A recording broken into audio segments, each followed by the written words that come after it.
Right. ఇది destination tax, ఓకేనా. Reverse charge, ఓకేనా. తర్వాత కన్జంప్షన్, ఓకేనా. కాబట్టి ఇక్కడ మనకు వీళ్ళు ఇక్కడ నో. ఇది దీని యొక్క అంటే లక్షణాలు. దీని లక్షణాల్లో మనం ఇప్పటివరకు ఇది సేల్స్ ట్యాక్స్ అని చేసినాం, రైట్. దీంట్లో వ్యాట్ ఉంటుందని చెప్పినాం, దీంట్లో ఐటీసీ ఉంటుందని ఐటీసీ అంటే ఏం చెప్పినాం, ఐటీసీ ఉంటుందని చెప్పుకున్నాం. తర్వాత ఇందులో రైట్ ఏది ఎస్పీటీ ఉంటుందని చెప్పినాం, సింగిల్ పాయింట్ ట్యాక్స్ అని చెప్పినాం. దీన్నే రివర్స్ ఛార్జ్ మెకానిజం అని కూడా. ఇవన్నీ లక్షణాలు, ఇవన్నీ మనకు ఇంటర్నేషనల్గా ఉన్నాయి. కాబట్టి దీని లక్షణాల వల్ల ఏంటంటే మనం ఎగవేత ఉండదు, జనాలు ఎన్రోల్ అవుతారు, ప్రభుత్వ ఆదాయం పెరుగుతుంది, ట్రాన్స్పరెన్సీ పారదర్శకత వస్తుంది. ఇట్లా చాలా బెనిఫిట్స్ ఉన్నాయి కాబట్టి మనం దీన్ని స్టార్ట్ చేసుకున్నాం, ఓకేనా. రైట్.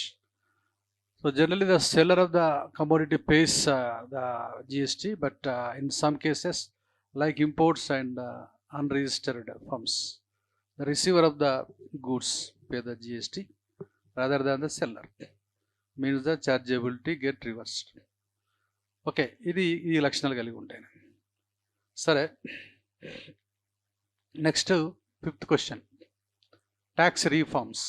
ఇది మనకు సింపుల్ కాన్సెప్ట్, ఇది ఇందులో ఏం లేదు. ట్యాక్స్ రీఫార్మ్స్, పన్ను సంస్కరణలు. Explain the tax reforms. Tax income is the must. తర్వాత ఇంకొకటి మనకు ఇప్పుడు వెల్త్ ట్యాక్స్ తీసేసి చెప్పినాం కదా. నెక్స్ట్ BCTT కదా, ఐడియా ఉందా? BCTT తీసి పడేసినాం. బ్యాంకింగ్ క్యాష్ ట్రాన్సాక్షన్ ట్యాక్స్, ఇది సంపద పన్ను తీసి పడేసినాం. ఎస్టేట్స్ కదా, ఇన్హెరిటెన్స్, వారసత్వ పన్ను కదా, ఇన్హెరిటెన్స్ వారసత్వ పన్ను, ఇవన్నీ తీసేసినాం. అయితే దీనికోసం కొంచెం మనం ఏం చేసినామంటే ఈ 50 lakhs ఒకవేళ మీకు PIT కనుక నుంచి మీకు కొంత 1 crore వరకు అట్లా ఉంటే మీకు సర్ఛార్జ్ అనేది 10% ఒకటి ఇస్తారు. 1 to 2 crores అయితే 15% సర్ఛార్జ్, 2 to 5% అయితే 25% సర్ఛార్జ్, 5 CR దాడితే ఇది సేమ్ 25% సర్ఛార్జ్. మీకు తెలుసు సర్ఛార్జ్ అంటే, రైట్. సర్ఛార్జ్ అంటే పన్ను మీద పన్ను. కాబట్టి వెల్త్ తీసేసిన తర్వాత వామపక్షవాదులు వాళ్ళు గొడవ పెడతారు, ఈ లెఫ్టిస్టులు అంటాం మనం. వాళ్ళు ఎట్లా మీరు తీసేస్తారు, అరే బాబు కొన్ని రోజుల కంచి అది ఉంది, దానివల్ల వచ్చింది లేదు పోయింది లేదు ఒట్టిల్లి, దానివల్ల కలెక్షన్ కాస్ట్ ఎక్కువైతుంది, వచ్చింది ఏమి లేదంటే లేదని వాళ్ళు కూడా. సో వాళ్ళను పాసిఫై చేయడానికి ఏం చేసినంటే ఊజ్ ఇన్కమ్, మనం PIT చెప్పుకున్నాం, 15 lakhs దాటితే 30%, 15 lakhs అని 15, ఇది 50 lakhs. 50 lakhs నుంచి 1 crore వరకు 10%, 1 crore to 2 crores 15%, తర్వాత 2 to 5 20%. ఒకవేళ 5 crores దాటితే అదే 25%. ఇది దీన్ని ఏమంటారంటే మనకు సూపర్ రిచ్, ఏమంటాం దీన్ని సూపర్ రిచ్ ట్యాక్స్. దీన్ని తీసిన మనం వెల్త్ ట్యాక్స్ని తీసింది కాబట్టి ఇలా సూపర్ రిచ్ ట్యాక్స్ను అమలు చేస్తున్న విషయాన్ని తీసుకోవాలి. తర్వాత ఇంకోటి ఏంటంటే ఈ విద్య ఆరోగ్యం కోసం 4% సెస్ కూడా చేస్తున్నాం. హెల్త్ అండ్ ఎడ్యుకేషన్ 4% చేస్తున్నాం. మనకు సెస్ అంటే తెలుసు, సెస్ అంటే అది పన్ను మీద పన్ను కదా. సెస్ అంటే ఏంది, పన్ను మీద పన్ను కదా. ఎడ్యుకేషన్ సెస్ అంటే హెల్త్ కూడా పెట్టినాం కాబట్టి 4%. కాబట్టి విద్య వైద్యం కోసం మనం ఒక 4% వేస్తున్నాం. ఇది ట్యాక్స్ మీద ట్యాక్స్, ఓకేనా. ఆ విషయం అర్థం చేసుకోవాలి, రైట్. కాబట్టి ఇక్కడ ట్యాక్స్లో ఇప్పుడు వచ్చిన రీఫార్మ్స్ ఏంటనేది మనం చూస్తాం. ఇవి కూడా సింపుల్, ఏముండవు ఇందులో. రైట్, ఓకే,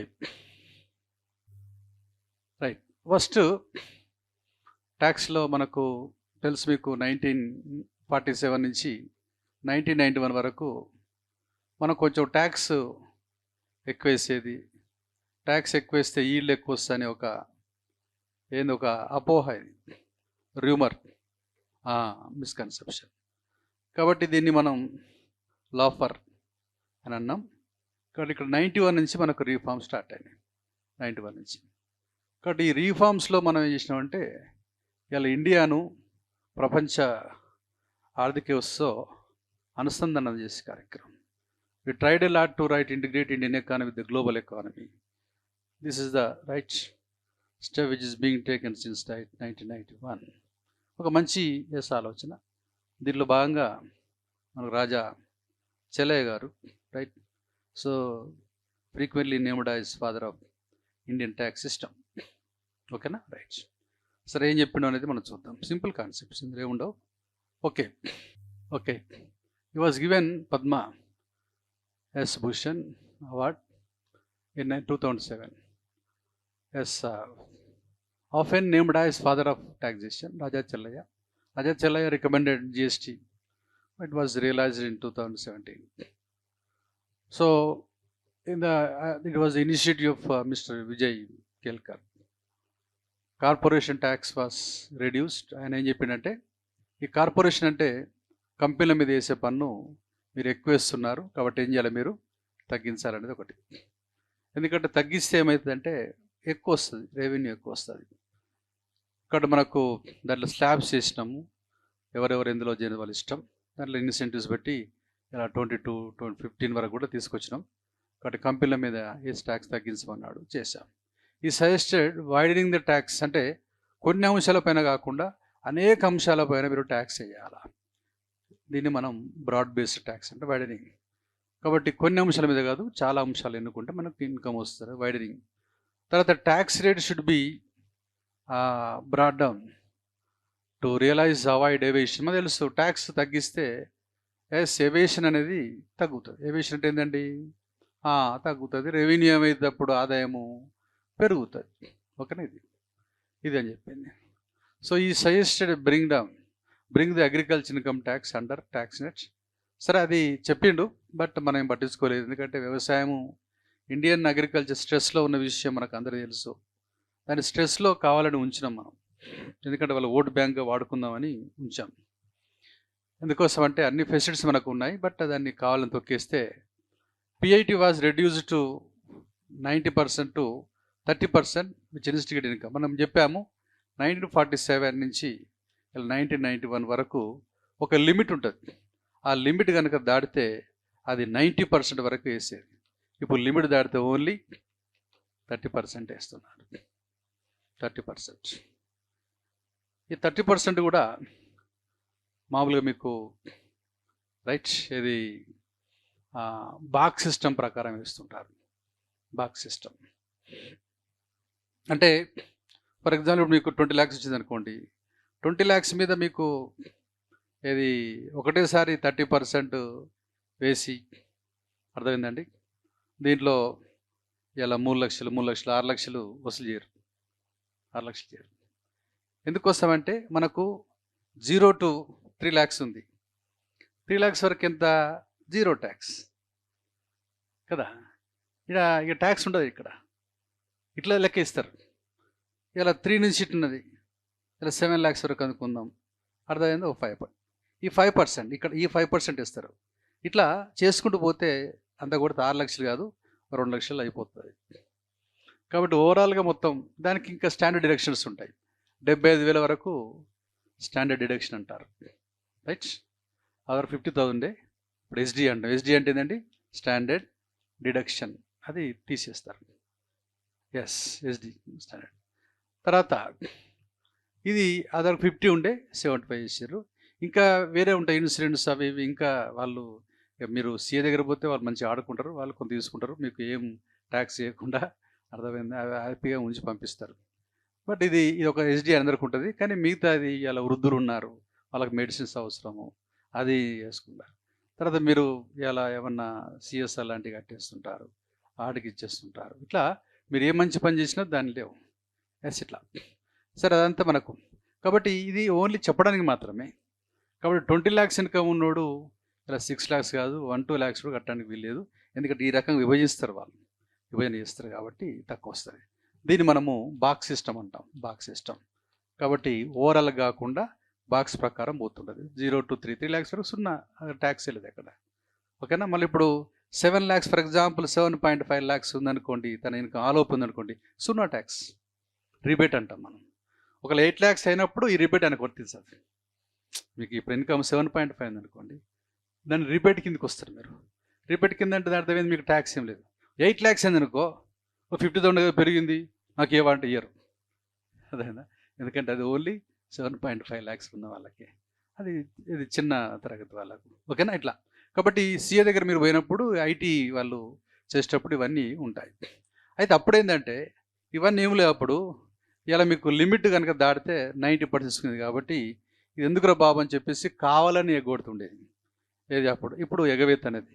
కాబట్టి ఇలా గవర్నమెంట్ ఆఫ్ ఇండియాకు ఇలా ఈ యొక్క డైరెక్ట్ ట్యాక్స్ ఇన్కమ్ పెరిగింది అంటే due to right PIT and CIT. PIT and CIT, corporation income tax, personal income tax. ఓకేనండి. రైట్, ఆ విషయం మనం అర్థం చేసుకోవాలి. Okay right. నెక్స్ట్ ఇది కూడా మనం చూసినాం. Shall I suggested specify, simplify taxation to understand the rules. ఓకేనా. ఎస్ సరే. దీంట్లో ఇలా మ్యాట్ అనేది మనకు ఆల్రెడీ చెప్పుకున్నాం. Minimum alternative tax. Minimum alternative tax was suggested by suggested in 1976. Even zero tax companies also paying right. So కాబట్టి ఇన్పుట్ను supply చేసే కంపెనీస్ ఉంటాయి. కొన్ని కంపెనీస్ ఇలా ఎన్విరాన్మెంట్ ఫ్రెండ్లీ కొన్ని ఉంటాయి. అట్లా కొన్ని కంపెనీస్ ఇది సమాజానికి సేవ చేసే కంపెనీలు ఉంటాయి. అట్లా ఇటు రకరకాలుగా ఉంటాయి. వాటి జీరో ట్యాక్స్ అనేది వాటి మీద వేయకపోయేది. కాకపోతే ఏంటంటే ఇలా 1996 నుంచి దానిపైన కూడా ట్యాక్స్ వేస్తున్నారు. సో కాబట్టి అక్కడ ఇది మామూలుగా 15% వేస్తుంటారు. ఓకే, అంటే దాని అర్థం ఏంటంటే ఇది బుక్ ప్రాఫిట్ అని మీకు ఆల్రెడీ చెప్పాను. దేనిపైన? బుక్ ప్రాఫిట్ మీద వేస్తాడని చెప్పాను. ఇక్కడ బుక్ ప్రాఫిట్ లోపల ఇలా ఇది ఆదాయము, ఇలా వ్యయము, ఎస్ ఇది ఇన్కము, ఇది ఎక్స్పెండిచర్. ఆదాయంలో కొంచెం ఎక్కువ వచ్చింది, ఇది దీనికోసం ఇలా సిఎస్ఆర్ కట్టినామని, లేకపోతే ఇంకేదో సంథింగ్ వీళ్ళు చెప్తుంటారు. మొత్తం మీద ఇది సున్నా అని చెప్తుంటారు. ఇట్లా ఈ ఇన్కమ్ ఉంది కదా, సో కొంచెం ఎక్కువ వచ్చినా దానిపైన ఇది జీరో ట్యాక్స్ వేసేది. అట్లా కాకుండా మీరు సిఏటి కట్టకండి, కానీ ఏం కట్టాలా మీరు? ఎస్ మ్యాట్ కట్టాలా అని చెప్పి స్టార్టింగ్లో జస్ట్ తక్కువ 5% వేశారు. మెల్లమెల్లగా అది పెంచుకుంటూ వచ్చారు. ఓకేనా. రైట్. కాబట్టి మ్యాట్ను తీసుకురావడం వల్ల కొంచెం ఇన్కమ్ ఏమైందండి. కాబట్టి ఈ ట్యాక్స్ రీఫార్మ్స్లో జీరో ట్యాక్స్ కంపెనీలు కూడా ట్యాక్సెస్ కట్టాలి అని చెప్పడం వల్ల ప్రభుత్వ ఆదాయం ఏమైంది, ఇక్కడ పెరిగింది. ఓకేనా, అదొకటి. కాబట్టి ఇక్కడ ఏం చేసినాం మనము, ఈ 90% అనే కాన్సెప్ట్ను తీసిపడేసినాము, 30% చేసినాము. అర్థమైందా? అధిక ట్యాక్స్ కాకుండా ట్యాక్స్ను ఎలా తగ్గించే ప్రయత్నం చేసినాము. తర్వాత ఈ మ్యాట్ అనే దాన్ని జీరో ట్యాక్స్ కంపెనీలను కూడా తీసుకురావడం జరిగింది. డిటీసీ అన్నాం. డిటీసీ అంటే law commission suggested to start DTC direct tax code as GST in India. ఇలా మనకు ట్యాక్స్లో 2 రకాలుగా ఉన్నాయి. ఏం ట్యాక్స్ ఉన్నది ఇక్కడ? ఇలా డైరెక్ట్ ట్యాక్స్ ఉన్నది, ఇండైరెక్ట్ ట్యాక్స్. ఇలా ఆల్రెడీ ఇండైరెక్ట్ ట్యాక్స్లో మనకు ఒకటి వచ్చింది, దాని పేరు GST. On the same line we are doing our best to bring out another comprehensive tax in DT. అదేంటిది? డిటీసీ. అది వస్తుంది, DTC in the pipeline. DTC అంటే ఏంటండి? Direct tax code. ఇది కూడా ఒక పన్ను సంస్కరణ కిందకి వస్తుంది. డైరెక్ట్ ట్యాక్స్లు ఇప్పుడు ఏ రకంగా, ఇప్పుడు మనకు జిఎస్టీ ఏం చేసినా మనం అన్ని ఇండైరెక్ట్ ట్యాక్స్ కలపలేదా? కలిపినాం. ఓకేనా. అట్లా కూడా ఏం చేస్తారు, అన్ని డైరెక్ట్ ట్యాక్స్లు అన్నీ కలిపేస్తారు. అట్లా అది జస్ట్ మనకి ఏంటంటే ఈ ట్యాక్స్ అనేక రకాల ట్యాక్స్ల వల్ల కన్ఫ్యూజన్ వస్తుంది. కాబట్టి ఇలా అన్నీ ఏం చేస్తామంటే కలుపుతాం. సేమ్ అట్లనే వాళ్ళు ఇంకా బయటికి రాలేదు, సేమ్ అట్లే ఉంటుందని మనకు తెలుస్తూ ఉంది. ఓకేనండి. కాబట్టి అప్పుడు ఏమవుతుందంటే జిఎస్టీ ఇటు సైడ్ ఉంటుంది, తర్వాత డిటీసీ అటు సైడ్ ఉంటుంది. ఇది డైరెక్ట్ ట్యాక్స్, ఇండైరెక్ట్ ట్యాక్స్. ఓకేనా? రైట్. కాబట్టి జీరో ట్యాక్స్ కంపెనీలు కూడా పన్ను కట్టాలన్నాం. తర్వాత పిఐటీలను ఘోరంగా వసూలు చేసి తగ్గించడం, సిఐటి తగ్గించడం, తర్వాత అనేక రకాల పనులు వేయాలో కొన్ని పనులు ఉండకూడదన్నాం. ఓకేనా? ఇట్లా వైడింగ్ ద ట్యాక్స్. వివాద్ సే విశ్వాస్ ఇంకోటి ఇలా మోడీ గారు తీసుకొచ్చారు. ఏమన్నా గొడవలు ఉన్నప్పుడు మీరు పరిష్కరించుకుంటారు. అర్థమైందా? ఓకే, వన్ టైం సెటిల్మెంట్ లాంటివి తీసుకొని అర్థమైందా మీరు చేసుకోవాలి. అంతేగాని దాన్ని సంవత్సరాల కొద్ది చేసుకోవద్దు. ఎందుకోసం మనకు ఈ మధ్యకాలంలో ఇలా మోడీ గారు చేసిన గొప్ప పని ఏంటంటే ఐబీసీ అని ఒకటి తీసుకొచ్చాడు. 1947 నుంచి 2016 వరకు ఒక కేసు కనుక పడితే ఆ కేసు దశాబ్దాలు నడుస్తూ ఉంది. అర్థమైందా? ఫర్ ఎగ్జాంపుల్ ఇప్పుడు ఒక కంపెనీ ఉంది అనుకుందాం. ఒక కంపెనీ బ్యాంకుకు అప్పు కట్టాలి అనుకుందాం, కట్టలేదు, కేసు అయింది. ఆ కేసు అర్థమైందా 5, 10, 15, 20 ఫీట్లు నడుస్తూ ఉండేది. ఇంతలో ఈ కంపెనీలో ఉన్న మిషన్ మొత్తం నాశనం అయిపోయేది. ఇందులో పనిచేసే వాళ్ళ నిరుద్యోగులు అయిపోయారు. తర్వాత ఈ ఓనర్ కూడా ముసలోడే చచ్చిపోయేటోడు చెప్తారు ఇక్కడ. ఎందుకోసం అంటే ఇదివరకు ఎన్రాన్ ఒక కంపెనీ ఉండే, ఇది యుఎస్ వాంది. వీడు ఏం చేసినట్టే మహారాష్ట్రకు ఎలక్ట్రిసిటీ ఉత్పత్తి చేసి పంపించేది. ఏదో గొడవ అయితే కేసు పడ్డది. ఆ కేసు పడితే చివరికి ఏమైందంటే ఈ క్యాండిడేట్కు 5 కోట్లు కట్టాలా మహారాష్ట్ర గవర్నమెంట్. విడిపోతున్నాం పోయి గవర్నమెంట్ కదా కడతం తీరాదని అన్నది. గవర్నమెంట్ అన్నదారు సెంట్రల్ గవర్నమెంట్ లేదండి 500 కోట్లు మామూలు కదా అంటే కేసు నడిచింది. ఆ కేసులో చివరికి మనోడికి అప్పులు చెల్లించలేక ఆర్టకు చచ్చిపోయాడు. దాని పేరు కెన్నెత్ లే.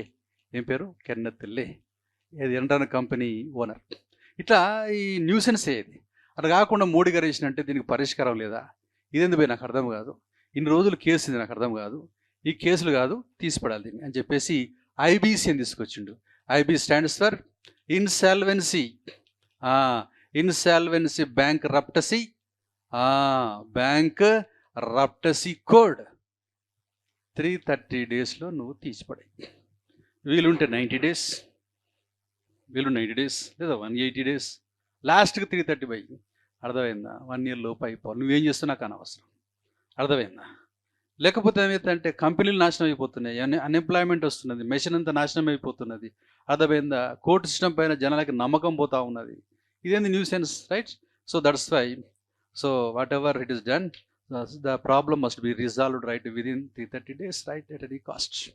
ఇది ఐబీసీ. దీనివల్ల ఏమైందంటే ఇండియాలో కంపెనీస్ స్టార్ట్ చేద్దామనే ఒక ఆలోచన బాగా వచ్చింది జనాలకి. బయట అంటే ఎంఎన్సీ బాగా వచ్చింది. ఎంఎన్సీ వాళ్ళకి ఏం చేసిందంటే కేసులు కాకుండా MNC multinational companies. Multinational company అంటే ఏంటండి తెలుగులో బహుళజాతి సంస్థ అంటాను, అంతేనండి. బహుళజాతి సంస్థలు అంటే ఏంటండి?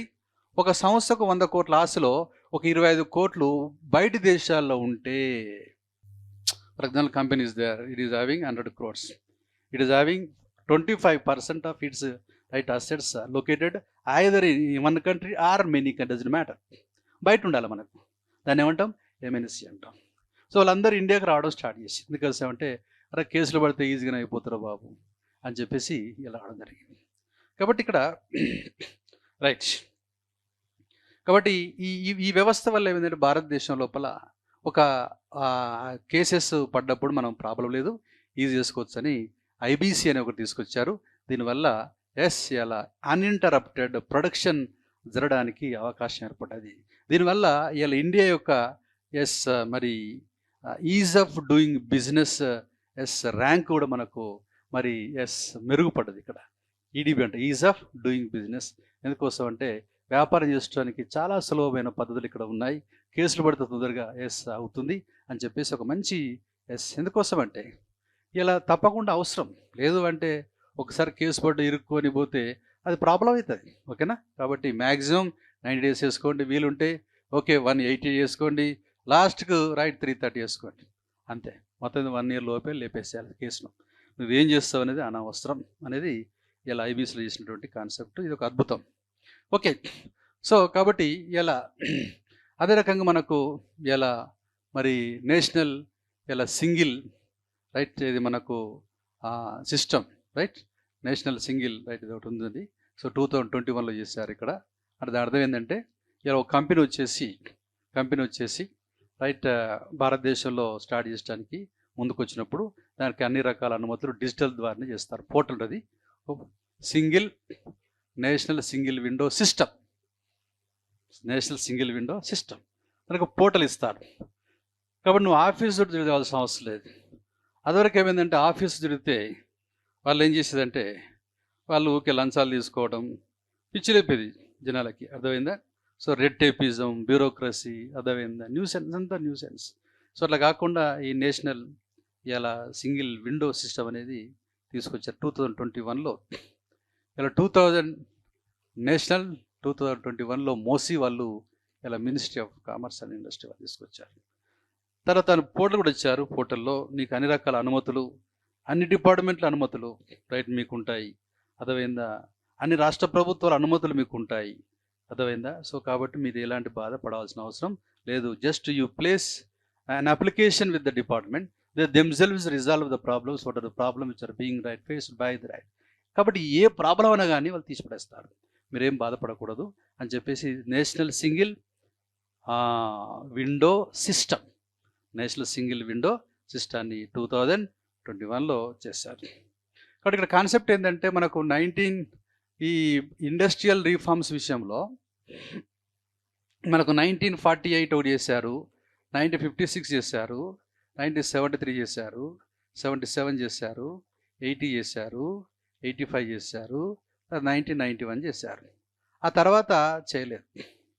చేయకపోవడం వల్ల ఏంటంటే రాష్ట్రాలు చేసుకోండి, మీరు చేసుకోవచ్చు అని చెప్పారు.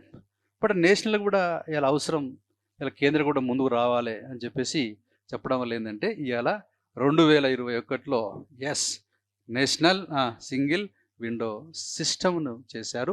తర్వాత అదే రకంగా మినిస్ట్రీ ఆఫ్ కోఆపరేషన్, ఇలా సహకార వ్యవస్థ కూడా ఒక సపరేట్ మినిస్ట్రీని కూడా ఏర్పాటు చేసి భారతదేశంలో సహకార వ్యవస్థను కూడా బిల్డప్ చేశారు. ఇక్కడ గుర్తుపెట్టుకోవాలి, ఒక దేశం కానీ ఒక రాష్ట్రం కానీ ఒక వ్యక్తి కానీ మారాలి, డెవలప్ కావాలి అంటే ఎక్కడ ఉన్నదంటే అక్కడ పాలసీలో ఉన్నది, పాలసీలో ఉన్నది. ఇలా మనం కూడా అంతే, మనం బాగా డెవలప్ కావాలి ఎస్ అన్నప్పుడు మన పాలసీస్ వెరీ ఇంపార్టెంట్. నేను గతంలో చెప్పాను మీకు, policies are very very important. ఇలా గతంలో ఒకసారి మనం గుర్తు చేసుకున్నాం. 3 అంశాలు ఉంటాయి, 3 అంశాలు. ఎస్ 3 అంశాల్లో ఒకడు వ్యక్తి గురించి మాట్లాడతాడు, ఒకడు ఈవెంట్స్ గురించి మాట్లాడతాడు, ఇంకోటి ఐడియాస్ గురించి మాట్లాడతాడు. మనం ఎప్పుడు దేని గురించి మాట్లాడాలి? ఐడియాస్. కాబట్టి అయిపోయిన సంఘటనలో అయిపోయింది, అక్కడ అయిందట, ఇక్కడ అయిందట, ఏంది ఒకటి లొల్లి అంతే, వచ్చిపోయింది, అదే ఏదో రిపిటేషన్, అదే టైం వేస్ట్. తర్వాత ఇక్కడ ఇంకోటి వాడు లేచినాడు, వీడియో లేచినాడు, ఒకటి లొల్లి. అట్లా కాదు, దీనికంటే ఇంకేం చేయాలి. కాబట్టి ఐడియాస్, ఈ ఐడియాస్ని పాలసీ అంటారు. దీన్ని మనం ఏమంటారంటే తెలుగులో ఇంగ్లీష్లో ఇన్స్టిట్యూషనల్ రిఫార్మ్స్ అంటారు, వ్యవస్థాపర మార్పులు అంటారు. కాబట్టి ఆల్వేస్ మన ఆలోచన అంతా ఇలా సమాజంలో ఉంటూ సమాజాన్ని పట్టించుకోకూడదు. ఇలా సమాజం ఇట్లుంటుంది కదా, సమాజం ఇట్లుంటుంది, మనం ఇక్కడ కూర్చోవాలి, దీంట్లో ఉండొద్దు, ఇది బురద, అర్థమైందా? దాంట్లో ఉన్న నీ పని అయిపోయినట్టే, అదే ఉన్నట్టు యాక్షన్ చేయాలి. ఓకే పిలుస్తాను, ఓకే అలా అందులో ఇన్వాల్వ్ అనుకో నీ పని అయినట్టే, అర్థమైందా? ఎందుకోసం అంటే సిస్టమ్ అట్లుంటుంది. కాబట్టి సమాజంలో ఉంటూ సమాజాన్ని ఉపయోగించుకొని ఐడియాస్ని బిల్డప్ చేసుకుంటూ హై లెవెల్ బిల్డప్ చేసుకుంటే ఏమైతుందంటే మనకు చేసేది ఏం లేదు అక్కడ. కాకపోతే ఏంటంటే గూడ్స్ అండ్ సర్వీసెస్ ఏవైతే మనకు అవసరమైనాయో అది ఈజీగా మనం చేసుకోవచ్చు. ఓకేనా? అది కాన్సెప్ట్. కాబట్టి ఇక్కడ కాన్సెప్ట్ ఒకటే, ఇవాళ ఒక దేశం అద్భుతంగా డెవలప్ కావాలంటే ఆ దేశంలో ఉన్న వ్యక్తులు వెరీ ఇంపార్టెంట్. ఇలా వ్యక్తులతో దేశం డెవలప్ చేయవచ్చు అని ఒక దేశం ఆలోచించిన దేశం తెలుసు, అమెరికా. ఓకేనా? కాబట్టి they spent truck load of money over human resource development, that is human capital. మానవ వనరులపై ఘోరంగా డబ్బు చెల్లించి అర్థమైంది వాళ్ళ దేశాన్ని అభివృద్ధి చెందిన దేశంగా మార్చుకొని అన్ని దేశాలకు ఆదర్శంగా ఉన్న దేశం ఏంటంటే ఇది yes America. Right? Human capital అంటారు, మానవ మూలధనం. అర్థమైంది? మానవ మూలధనం. ఓకేనా? ఆ విషయం మనం ఎస్ అర్థం చేసుకోవాలి. మీకు గతంలో కూడా చెప్పాను. రైట్? కాబట్టి ఇలా పిల్లలు మీకు పుట్టినా కానీ అర్థమైందా, వాళ్ళు సెటిల్ అయ్యేంత వరకు మీరు అపార్ట్మెంట్లు కొనుడు, ప్లాట్లు కొనుడు, అర్థమైందా, ఈ పిచ్చి పిచ్చి పనులు చేయకూడదు. ఏం చేయాలి? మీరు వాళ్ళ డెవలప్మెంట్ కోసం ఖర్చు చేయాలి. వాళ్ళకు మల్టీలింగ్వల్ కంప్యూటర్స్, అర్థమైందా, అట్లా వాళ్ళు ఒకసారి అట్లా నేషనల్ లెవెల్ ఎదుగుతారు. వీళ్ళు ఏం చేస్తారు, అన్నీ బ్లాక్ చేసి పడేసి ట్యూషన్ ఫీజు అదే ఇట్లే, అర్థమైందా, వీటి సరిగ్గా నడుస్తుంది ఇక్కడ, తప్పది. అది రాంగ్ కాన్సెప్ట్ అది. ఎందుకంటే ఒక వ్యక్తిలో అంత పవర్స్ ఉన్నాయి. ఆ పవర్స్ ఏంటంటే పంపిస్తున్నా కదా స్కూల్కు, అర్థమైందని చెప్పేసి వీడు నెల రాగానే అన్ని టైట్గా ఈడో షిట్ ఆడో షిట్ ఇటు ఆగమిగుతుంటాడు. అర్థమైందా? చివరికి వీడు స్కూల్ ఫీజు కట్టాలంటే ఫోన్ చేసుకొని ఆగడు సార్ ఆగడు అంటే ఇక్కడ జరుగుతూ ఉంటుంది తప్పది. ఎందుకు చెప్తున్నా అంటే ఇది అమెరికా స్టైల్. ఇది అమెరికా స్టైల్ ఏంటంటే వ్యక్తి పైన. అందుకోసమే అమెరికాలో ఒక పుట్టిన వ్యక్తిని వాడు డాక్టర్ కూడా చదవడు వాడు డాక్టర్ చదవడు అంటే వాడు 35-40 years లైఫ్ అంతా పోతే నేను సంపాదిస్తాడు. ఇక అందుకే ఇండియన్స్ మొత్తం అక్కడనే ఉంటారు. అందుకోసమే అది వీళ్ళు 35-40 years తర్వాత డాక్టర్ అవుతారు కదా, అక్కడ పోయి వాళ్ళు వీళ్ళకు సర్వెంట్స్ లాగా చూస్తారు వాళ్ళు. ఎందుకంటే ఆ 40 yearsలో వాడు మొత్తం మల్టీ బిలియన్ అయిపోతాడు. అది కాన్సెప్ట్. సరే వదిలేసేయండి. కొన్ని వాస్తవాలు మనకు అవసరం. ఎందుకంటే సో వివాద్ సే విశ్వాస్, డిస్ప్యూట్స్ అని ఉంటే వన్ టైమ్స్ ఇంప్లిమెంట్ చేసుకోండి అని చెప్పేసి ఇలా కేంద్ర ప్రభుత్వం చేసింది. Removal of taxes, some time estate, inheritance, BCT చెప్పాను. ఇవన్నీ వెల్త్ ట్యాక్స్ ఇంతకు చెప్పాను. వెల్త్ ట్యాక్స్ వల్ల ఏం చెప్పారండి? ఏం పెట్టారు? Super rich tax super rich tax పెట్టారు. ఓకేనా? 50 lakhs నుంచి 1 crore వరకు ఎంత ఇచ్చారు? 10% వేశారు. 1 crore to 2 crores ఎంత చేశారు? 15% వేశారు. 2 crores నుంచి 5 crores అయితే ఏం చేశారు? 20% వేశారు. ఒకవేళ 5 crores దాటితే మీకు 25% సేమ్ వేశారు. అది వరకు 37 తీసిపడేసింది. ఇది సర్చార్జ్ ఏంటండి? అది కాబట్టి ఈ P8లో పర్సనల్ ఇన్కమ్ ట్యాక్స్ చెప్పినాం కదా, దాంతోపాటు ఇలా 15 lakhs దాటితే మీకు 30% వేస్తారు కదా, ఆ 30% P8తో పాటు సర్చార్జ్ చేస్తారు. ఎందుకంటే ఇది తీసేస్తారు కాబట్టి. దేన్ని తీసేస్తారు? వెల్త్ ట్యాక్స్ తీసేస్తారు కాబట్టి. కాబట్టి తీసివేయబడ్డ పన్నులు ఇదొకటి. ఓకేనండి? రైట్. ఇట్లా రీఫార్మ్స్ తీసుకొచ్చినాం మనం. ఇలా దాదాపు సరే అంత తీసుకొచ్చినా ఏం చేసినామంటే ఇప్పుడు ఇంతే ఉన్నది. ఆ జీడిపిలో ట్యాక్స్ జీడిపి రేషియో అంతే ఉన్నది, చాలా తక్కువ. రైట్, మనం పెంచుకోవాల్సిన అవసరం ఉన్నది. అర్థమైందా? రాష్ట్ర ప్రభుత్వం కలుసుకుంటే కూడా పెద్దగా ఏం లేదు, 18.5% ఇంత ఉన్నది. అర్థమైందా? ఇది ఓన్లీ సెంట్రల్ గవర్నమెంట్ యొక్క డైరెక్ట్ ట్యాక్స్, ఇండైరెక్ట్ ట్యాక్స్ కూడా చెప్పాను మీ గతంలో. ప్లస్ స్టేట్స్ కూడా కలిపాను. కరెక్ట్ కూడా 18.5, 18.6 అట్లా వచ్చింది. కాబట్టి ఇండియాలో ఉన్న ప్రాబ్లం ఏంటంటే ట్యాక్స్ ఇన్కమ్ అనేది తక్కువగా ఉంది. దాన్ని బిల్డప్ చేసుకోవాలా. అందరికీ ట్యాక్స్ను మనం పరిచేసే ప్రయత్నం చేయాలి. ఫేస్లెస్ ట్యాక్స్ అంటే మామూలుగా ఏంటంటే ఇలా వ్యక్తి అవపడకుండానే ఆటోమేషన్ ద్వారా వ్యక్తి పోవాల్సిన అవసరం లేదు. ఆటోమేటిక్గా ఇప్పుడు అన్ని ఆధార్ ఇతర వచ్చినాయి కాబట్టి, జామ్ వచ్చింది కాబట్టి రైట్, ఇక్కడ మనం కూర్చొని నేను పంపించేస్తే వాళ్ళు ఫైల్ చేసి పడేస్తారు. Faceless right tax assessment. So ఇట్లా రైట్, ఇట్లా అనేక రకాల మనము చేసినాం. Right, okay. Right, next VAT చెప్పినాం లేదా? వ్యాట్ అనేది రైట్, ఇది సేల్స్ ట్యాక్స్ 1947 కంటే ముందు, 2005 కంటే ముందు ఇక్కడ ఏమొచ్చేది? సేల్స్ ట్యాక్స్ అని చెప్పాను. రాష్ట్రంలో స్టేట్లో వేసే అని చెప్పాను. ఇక్కడ ఏమొచ్చిందని చెప్పాను? వ్యాట్ వచ్చిందని చెప్పాను. కాబట్టి ఈ సేల్స్ అనేది రకరకాల రాష్ట్రాల్లో రకరకాలుగా ఉండేది. ఇది వ్యాట్ అనేది అన్ని రాష్ట్రాల్లో ఒకే రకంగా ఉండేది అనే విషయం చెప్పుకోవడం జరిగింది. దీంట్లో ఐటీసీ ఉందని చెప్పాను. ఐటీసీ అంటే ఇన్పుట్ ట్యాక్స్ క్రెడిట్ ఉంది కాబట్టి దీన్ని మనం ఏం ట్యాక్స్ అంటాం?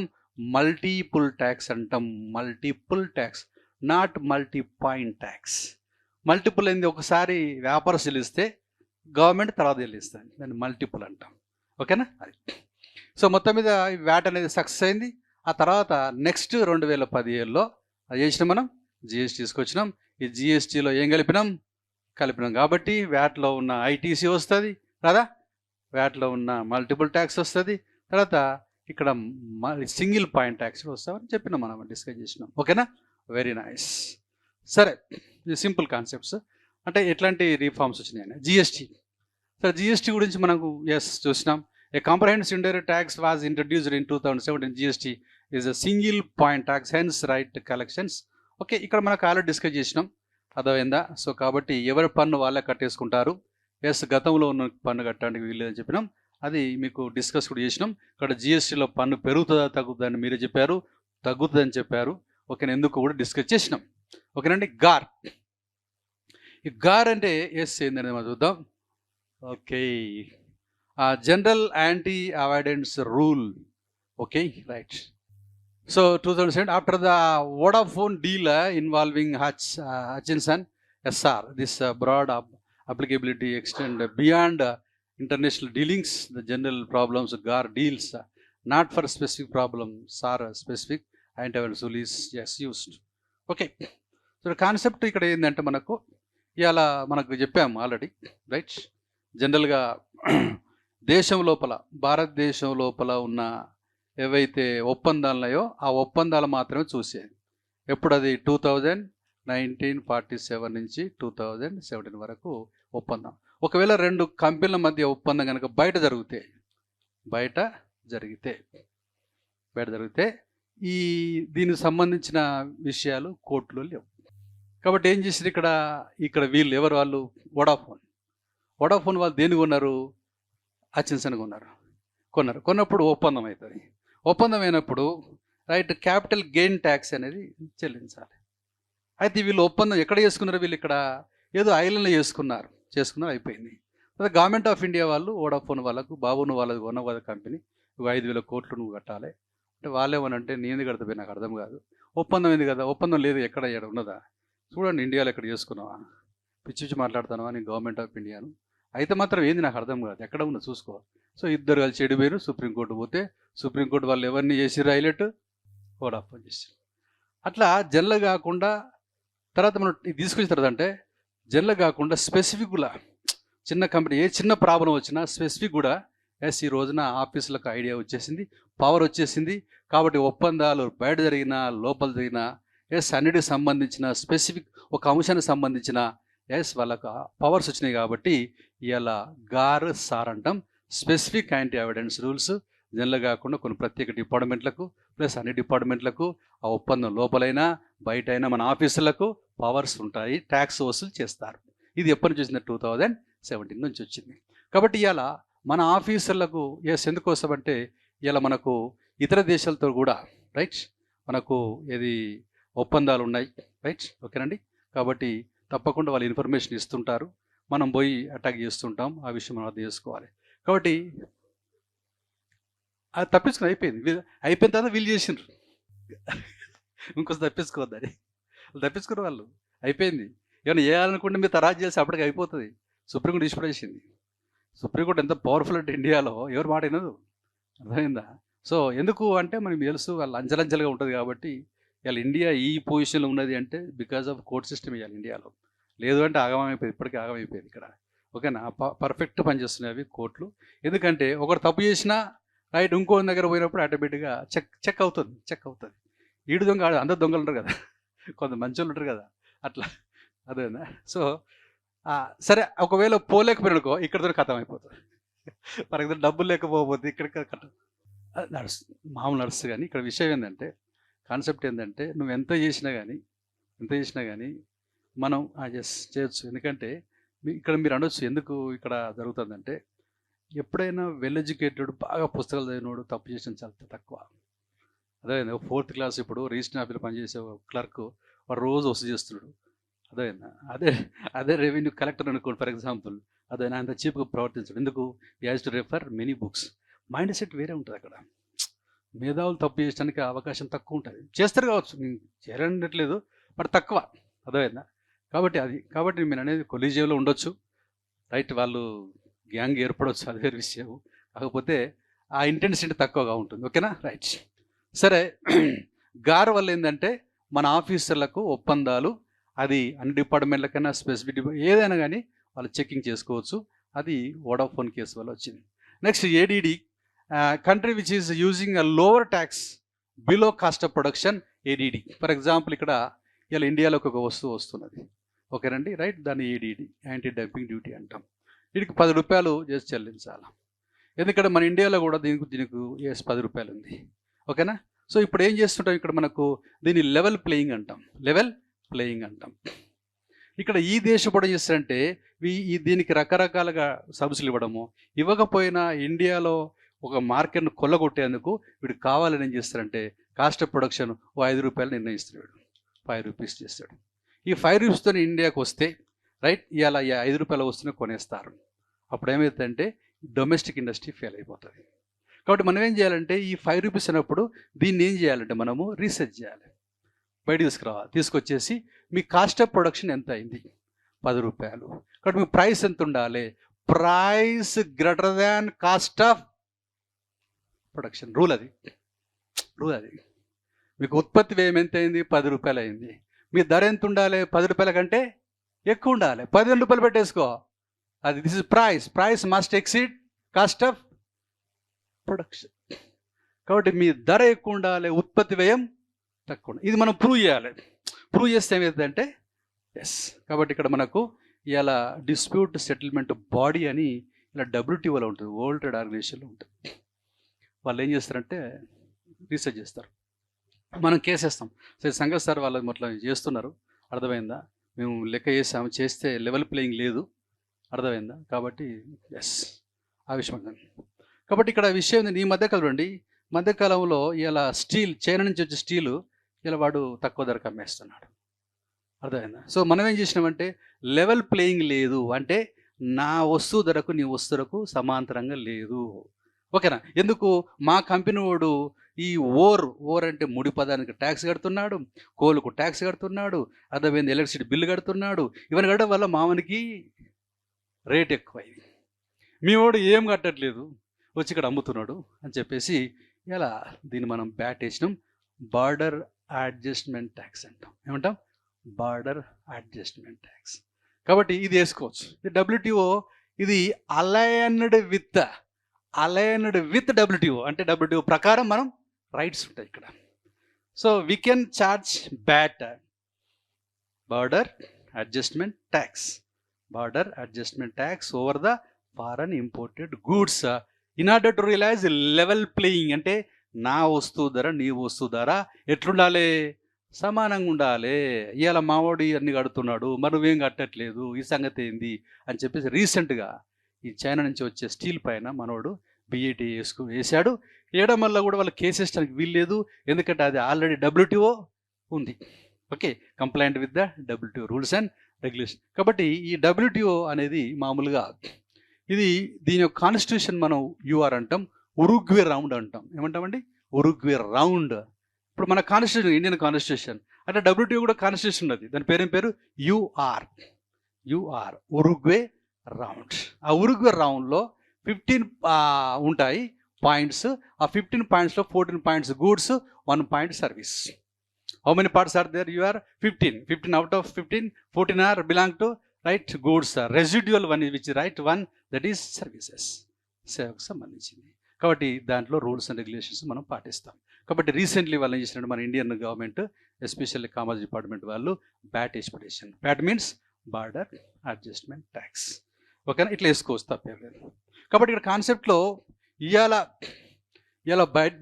బయట నుంచి మీకు వచ్చే వస్తువుల విషయంలో రైట్, మీ యొక్క ఆర్థిక వ్యవస్థను కాపాడుకోవడానికి in order to protect your economy you can charge countervailing duty, you can charge anti dumping duty, you can charge bat.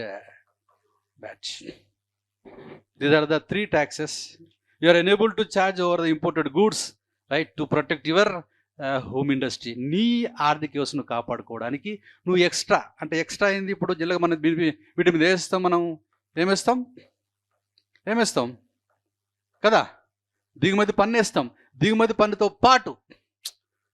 పన్నుతో పాటు CVD వేస్తాం. CVD అంటే కౌంటర్ వెయిలింగ్ డ్యూటీ. ఏమండి? Counter wailing duty. కాబట్టి ఒక దేశ వస్తువు వల్ల మన దేశ కంపెనీలు నిలవలేకపోతున్నాయి, నాట్ ఏబుల్ టు స్టాండ్ అనే ఫీలింగ్ వచ్చినప్పుడు మనం CVD వేసుకోవచ్చు. ఇంతకు for example RCEP, regional comprehensive economic partnership అనేది ఒక 15 దేశాల మధ్య జరిగింది. అది ఏషియన్ కంట్రీస్ ప్లస్ ఒక 5 countries, China, New Zealand, right, okay, Australia, Japan, south Korea, ఈ 15 దేశాల లోపల ఇలా ఇండియా కూడా అందులో 16 ఉండే. అయితే ఈ 2012లో స్టార్ట్ అయ్యి ఇది 2020లో వచ్చింది. అయితే ఇక్కడ ఏమి చేసినంటే మనము బయటకు తప్పించుకున్నాం. రీజన్ ఏంటంటే ఈ దేశాలతో మనం వ్యాపారం చేస్తే ఆల్రెడీ చైనాకు మనకు ఏమున్నది? డెఫిసిట్ ఉన్నది. ఒకవేళ అందులో నెంబర్ అనుకోండి, ఇంపోర్ట్ డ్యూటీ మొత్తం తీసిపడాలి, మొత్తం వాడు ఏం చేస్తాడు? డంపింగ్ చేసి పడేస్తాడు. కాబట్టి ఇక్కడ ఏం చేసినంటే 2012 నుంచి మనం మెంబర్గా ఉండి మీటింగ్లో పాల్గొంటూ 2020లో మీటింగ్ కాడ పోయి సైన్ చేసే ముందు మనవాడు బయటపడ్డాడు. ఎవరు? మోడీ గారు. మోడీ గారు ఇక లాస్ట్ సైన్ చేయడిపోయినట్టే వాష్రూమ్ పోయిండు, ఇంకా వస్తున్నట్టే అటే పోయిండు మనోడు. రీజన్ ఏంటంటే చెప్పిండు, మా మా వల్ల కాదు భయ్, ఆ న్యూజిలాండ్ వాడు పాల ఉత్పత్తులు పంపిస్తాడు, పాల ఉత్పత్తులు నెంబర్ 1 మేమే, మిల్క్ ప్రోడక్ట్స్లో వాడు నెంబర్ 1, మాది మిల్క్లో నెంబర్ 1. మిల్క్ ఎంత అంటే 230 మిలియన్ టన్స్ ఉత్పత్తి చేస్తున్నాం ఇండియా, నెంబర్ 1, 230 మిలియన్ టన్స్. అది కోఆపరేటివ్ సెక్టర్ వల్ల అవుతుంది, లేకపోతే అది కూడా అయిపోయింది. దాంట్లో అమూల్ అనేది చాలా ఫేమస్, అమూల్ చాలా ఫేమస్. చెప్పాను 1,20,000 మంది ఉంటారు, అర్థమైందో కోల్డ్ సంపాదించి వాళ్ళు ఏం చేశారు, మోడీ గారికి ఫోన్ చేశారు. మోడీ గారు మీరు ఏం చేస్తే తెలియదు, మీది గుజరాత్ మాది గుజరాత్, పరిస్థితి బాగాలేవు, అర్థమైంది, పుసుకుని నువ్వు వెనకల్లా జైన్ అయిన అనుకో, అర్థమైందో మొత్తం ఇప్పటికే ఆ మిల్క్ ప్రోడక్ట్స్కి దారుణంగా వస్తున్నాయి, ఇప్పుడు మాది కంపెనీ లాస్ అవుతుంది, అర్థమని చెప్పేసి మనం చేసినట్టే ఓకే నో ప్రాబ్లం ఫ్లైట్ ఎక్కి పడేసి అట్లనమాట. కాబట్టి ఈ మధ్యకాలంలో వరల్డ్ బ్యాంక్ వాళ్ళు కోప్పడరు ఇండియాను, ఏమైందో నాకు అర్థం కాదు, పెద్ద దేశం కదా ఇలా ఉండొచ్చు కదా అంటే, మా ప్రాబ్లమ్స్ మాకు ఉంటాయి సార్ ఎందుకు వెళ్ళి అని చెప్పేసి ఈ 2 డేస్లో కూడా అడిగారు వాళ్ళు, మీరు పెద్ద అది ఎందుకోసం చాలా పెద్ద దేశాలు ఇవి, ఏషియన్ కంట్రీస్ అని ఒక 10 దేశాలు ఉంటాయి, ఏషియన్ దేశాలు, Asian association of south east Asian nations. Plus ఇక్కడ మనకు చివరికి ఎల్పిజి అని ఒకటి ఇచ్చారండి, ఓన్లీ ఎల్పిజి ఇచ్చారని ఏం చేస్తారంటే ఇంటర్నెట్ చేయడం మొత్తం చెప్పేద్దాం దాంట్లో, ఎందుకంటే చెప్పలేం కదా, ఓకే ముందు సిలబస్లోనే చెప్పేస్తాను, ఎక్స్ట్రా కూడా చెప్పేద్దాం, ఓకేనా, రైట్. సో మొత్తం మీద ఈ ఏషియన్ కంట్రీస్ 10, ఈ 5 న్యూజిలాండ్ ఒకటి వెరీ పవర్ఫుల్ కంట్రీ, న్యూజిలాండ్ ఒకటి, తర్వాత ఆస్ట్రేలియా ఒకటి, ఇది కూడా చాలా పవర్ఫుల్ కంట్రీ, జపాన్ ఒకటి చాలా పవర్ఫుల్ కంట్రీ, సౌత్ కొరియా ఒకటి, ఇలా చైనా ఒకటి, ఈ 5 దేశాలు ప్లస్ 15 దేశాలు, దాంట్లో ఇండియా కూడా మెంబర్ ఉండే. కానీ చివరికి ఏమైందంటే అందరు చెప్పారు సార్ చైనాతోనే మనకు డెఫిసిట్ ఎక్కువ ఉంది, ఒకవేళ దీంట్లో ఆర్సీఈపీలో మనం మెంబర్ అయినాం అనుకో, regional comprehensive economic partnership, regional comprehensive economic partnership, ఇందులో కనుక మనం మెంబర్ అయినాం అనుకోండి, మొత్తం వాళ్ళు వస్తువులు మొత్తం ఇప్పటికే తీసిపడేస్తారు, అప్పుడు మనకు చాలా ప్రాబ్లం ఉంటుంది. ఇప్పటికి వాళ్ళు ఏం చేస్తున్నాడు తెలివిగా, వీళ్ళతో పెట్టుకోవడం చాలా కష్టం చైనావంతులు, ఎందుకంటే మహా ముదురుగాను వీడు, చూసిన జింపింగ్ సైలెన్స్ ఉన్నాడు, చేసే పని చెప్తాడు, సైలెన్స్ ఉన్నాడు, నాకు ఏదో ఇస్తాడు, అర్థమైంది. ఇప్పుడు ఫర్ ఎగ్జాంపుల్ వరకు ఇప్పుడు శ్రీలంక ఉందనుకుందాం, శ్రీలంకకి ఇండియాకు ఒక ఒప్పందం ఉంటుంది, ఫ్రీ ట్రేడ్ ఏరియా ఒప్పందం ఉంటుంది, ఇక్కడి నుంచి వచ్చే వస్తువులకు ట్యాక్స్ ఉండదు. చైనా వాడు ఏం చేస్తాడంటే, చైనా వాడు ఇక్కడి నుంచి వచ్చేసి ఇటు వస్తాడు, దీన్ని ఏమంటారంటే ROO అంటారు, rule of origin, ROO rule అంటే ఎక్కడ ఆరిజిన్ అది మనం అడగవచ్చు, అర్థమైందా. కాబట్టి వీడేం చేస్తుందంటే మన ఏ దేశాలతో FTA ఉందో అంటే ఫ్రీ ట్రేడ్ అగ్రిమెంట్ ఉందో ఆ దేశాల్లోకి వస్తువులు పంపించేసి ఇట్లా పంపిస్తాడు. ఇంకా తెలివేం తెలుసా, మొత్తం వస్తువు కాకుండా పార్ట్స్ అని తీసుకుపోయి అక్కడ ఫిట్ చేసి ఇక్కడ పంపిస్తాడు. ఇది చాలాది వాడు, అర్థమైందా. అసలు అమెరికానికి పిచ్చిలేసి వీడు ఏంద్రబాబు అని ఒక్కటి కాదు అక్కడ. కాబట్టి వస్తువు అయినప్పుడు దొరుకుతారు కదా, అట్లా కాదు పార్ట్స్ అని తీసుకుతాడు, ఈ పార్ట్స్ అక్కడి నుంచి ఓ పార్ట్ ఇక్కడ ఆడ అసెంబ్లింగ్ చేస్తాడు, తీసుకొచ్చి మనకు జంపింగ్ చేస్తాడు, ఇట్లా పెద్ద న్యూస్ చేస్తున్నాడు. Okay come to the point. సరే ఏదైనప్పటికీ విషయం ఏంటంటే, ఇక్కడ ఈ కార్ ఎస్ ఒకటి, ఇది RO అండి, ఏమంటారు దీన్ని ROO, రూల్ ఆఫ్ ఆరిజిన్. కాబట్టి మనం ఏం చేస్తాం, శ్రీలంకను మీకు అంత సీన్ లేదు కదా, ఇంత మంచి వస్తువు ఉత్పత్తి చేస్తావా, ఎక్కడి నుంచి వచ్చింది ఇది మనం అడగవచ్చు. వీడియో చేస్తాడు మాకు బాగా ఉన్నది వీడియో పెడతాడా, యాక్చువల్గా ఏంటంటే అది చైనా నుంచి వస్తుంది, ఇక్కడ కొంత వ్యాపారస్తులు చేస్తారు ఆ పని చేస్తుంటారు ఇక్కడ, ఓకేనా. సరే ఇదంతా దీన్ని RO అంటే ఈ టెక్నికల్ వర్డ్స్ మనం తెలిసి ఉండాలి, ఏమైతే మనకు అనవసరం. అదేవిధంగా రూల్ ఆఫ్ ROO ద్వారా కూడా చైనా వస్తువులు ఇండియాలోకి వస్తున్నాయి, అర్థమైందా. సో ఇట్లా ఓకేనా. కాబట్టి బయట దేశాల నుంచి వస్తువుల పైన ఇవాళ మనం CVD వేసుకోవచ్చు, ఏది ఇవాళ RCEP ఎగ్జాంపుల్ చెప్పిన కదా, మన వస్తువు నిలబడలేవు అని ఫీల్ అయినప్పుడు CVD వేసుకోవచ్చు. తర్వాత కాస్ట్ ఆఫ్ ప్రొడక్షన్ అనేది తక్కువ ఉండాలా, ప్రైస్ ఎట్లుండాలి, ఎక్కువ ఉండాలి. కానీ రివర్స్ ప్రైసే ఎక్కువ ఉండి కాస్ట్ ఆఫ్ ప్రొడక్షన్ తక్కువ ఉందనుకో, అప్పుడు ఏం వేసుకోవచ్చు, ఇది వేసుకోవచ్చు. తర్వాత బ్యాట్ అంటే బార్డర్, ఎస్ ఇలా స్టీల్ మీద వేస్తున్నాం మనం, ఇలా మా కంపెనీలు అనేక రకాల ట్యాక్స్ పెడుతుంది, మీరేం కట్టట్లేదు మరి అని కూడా వేసుకోవచ్చు. ఇట్లా ఒక దేశం నుంచి వచ్చే వస్తువుల పైన మనం కాపాడుకోవడానికి కొన్ని ట్యాక్సెస్ వేసుకోవచ్చు అని మనం చెప్పడం కాదు, ఇలా WTOలో చెప్పారు, వరల్డ్ ట్రేడ్ ఆర్గనైజేషన్. కాబట్టి కాన్సెప్ట్ ఏంటంటే జనరల్గా ఇంపోర్ట్ డ్యూటీ ఉంటుంది, దాంతోపాటు మీరు CVD వేసుకోవచ్చు, దాంతోపాటు ADD వేసుకోవచ్చు, దాంతోపాటు మీరు బ్యాట్ వేసుకోవచ్చు. This is imports. ఇది కాన్సెప్ట్. అంటే మీరు కాన్సెప్ట్ ఏంటంటే counter wailing duty, anti dumping duty, border adjustment tax, ఇది ఇంపోర్ట్. ఐఎం అంటే ఇంపోర్ట్స్. ఓకేనండి, రైట్. సరే వదిలేసేయండి. కాబట్టి ఇవాళ ట్యాక్సేషన్లో రకరకాల ట్యాక్సెస్ గురించి ప్రస్తావన చేసినాం. ఓకేనండి, ఓకే. ఇంకా ఏముందో చూద్దాం. ఇంకా నెక్స్ట్ డిటీసీ చెప్పినాం మనం. డిటీసీ అంటే డైరెక్ట్ ట్యాక్స్ కోడ్ అంటే వస్తున్నది. It is under pipeline. ఏ రకంగా జిఎస్టీ వచ్చిందో గూడ్స్ అండ్ సేమ్ అదే రకంగా తీసుకొచ్చి ఆ ప్రత్యక్ష పనులు ఇవన్నీ అన్నీ కలిపి పడేస్తారు. ప్రత్యక్ష పనులు అర్థమైంది, అన్నీ అందులో కలిపి పడేస్తారు. అప్పుడు ఒకటే సింగిల్ ట్యాక్స్ అవుతుంది. ఓకేనా. తర్వాత ఈ డబుల్ కట్టకుండా అట్లా కొంత మెకానిజం ఇది నడుస్తూ ఉంది. ఓకే. సర్వీస్ ట్యాక్స్ తెలుసు మనకు. సర్వీస్ ట్యాక్స్ ఇలా డాక్టర్ మన్మోహన్ సింగ్ గారు స్టార్ట్ చేశారు 94లో.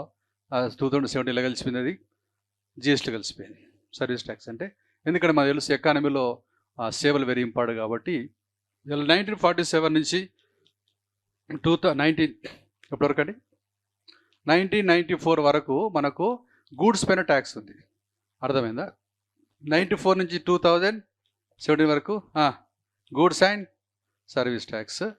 జనరల్గా ఇది వేరువేరుగా ఉండేది, అది పట్టించుకోపోయేది. బట్ ఇక్కడ ఏం చేసినామంటే ఇక్కడ దాదాపు గూడ్స్ అండ్ సర్వీస్ ట్యాక్స్ కాబట్టి సగం సగం చేసుకుంటున్నాం. దాదాపు సమానంగా ఉండే విధంగా ప్రయత్నం చేస్తున్నాం. ఇది సర్వీస్ ట్యాక్స్. ఇక్కడ భారతదేశం ఇలా తెలుసుకోవాల్సిన ముఖ్య విషయం ఏంటంటే గూడ్స్ అనేది చాలా ఇంపార్టెంట్, సర్వీస్ మీద ఎక్కువ కాన్సన్ట్రేషన్ చేయకూడదు. ఇది ఒక కాన్సెప్ట్.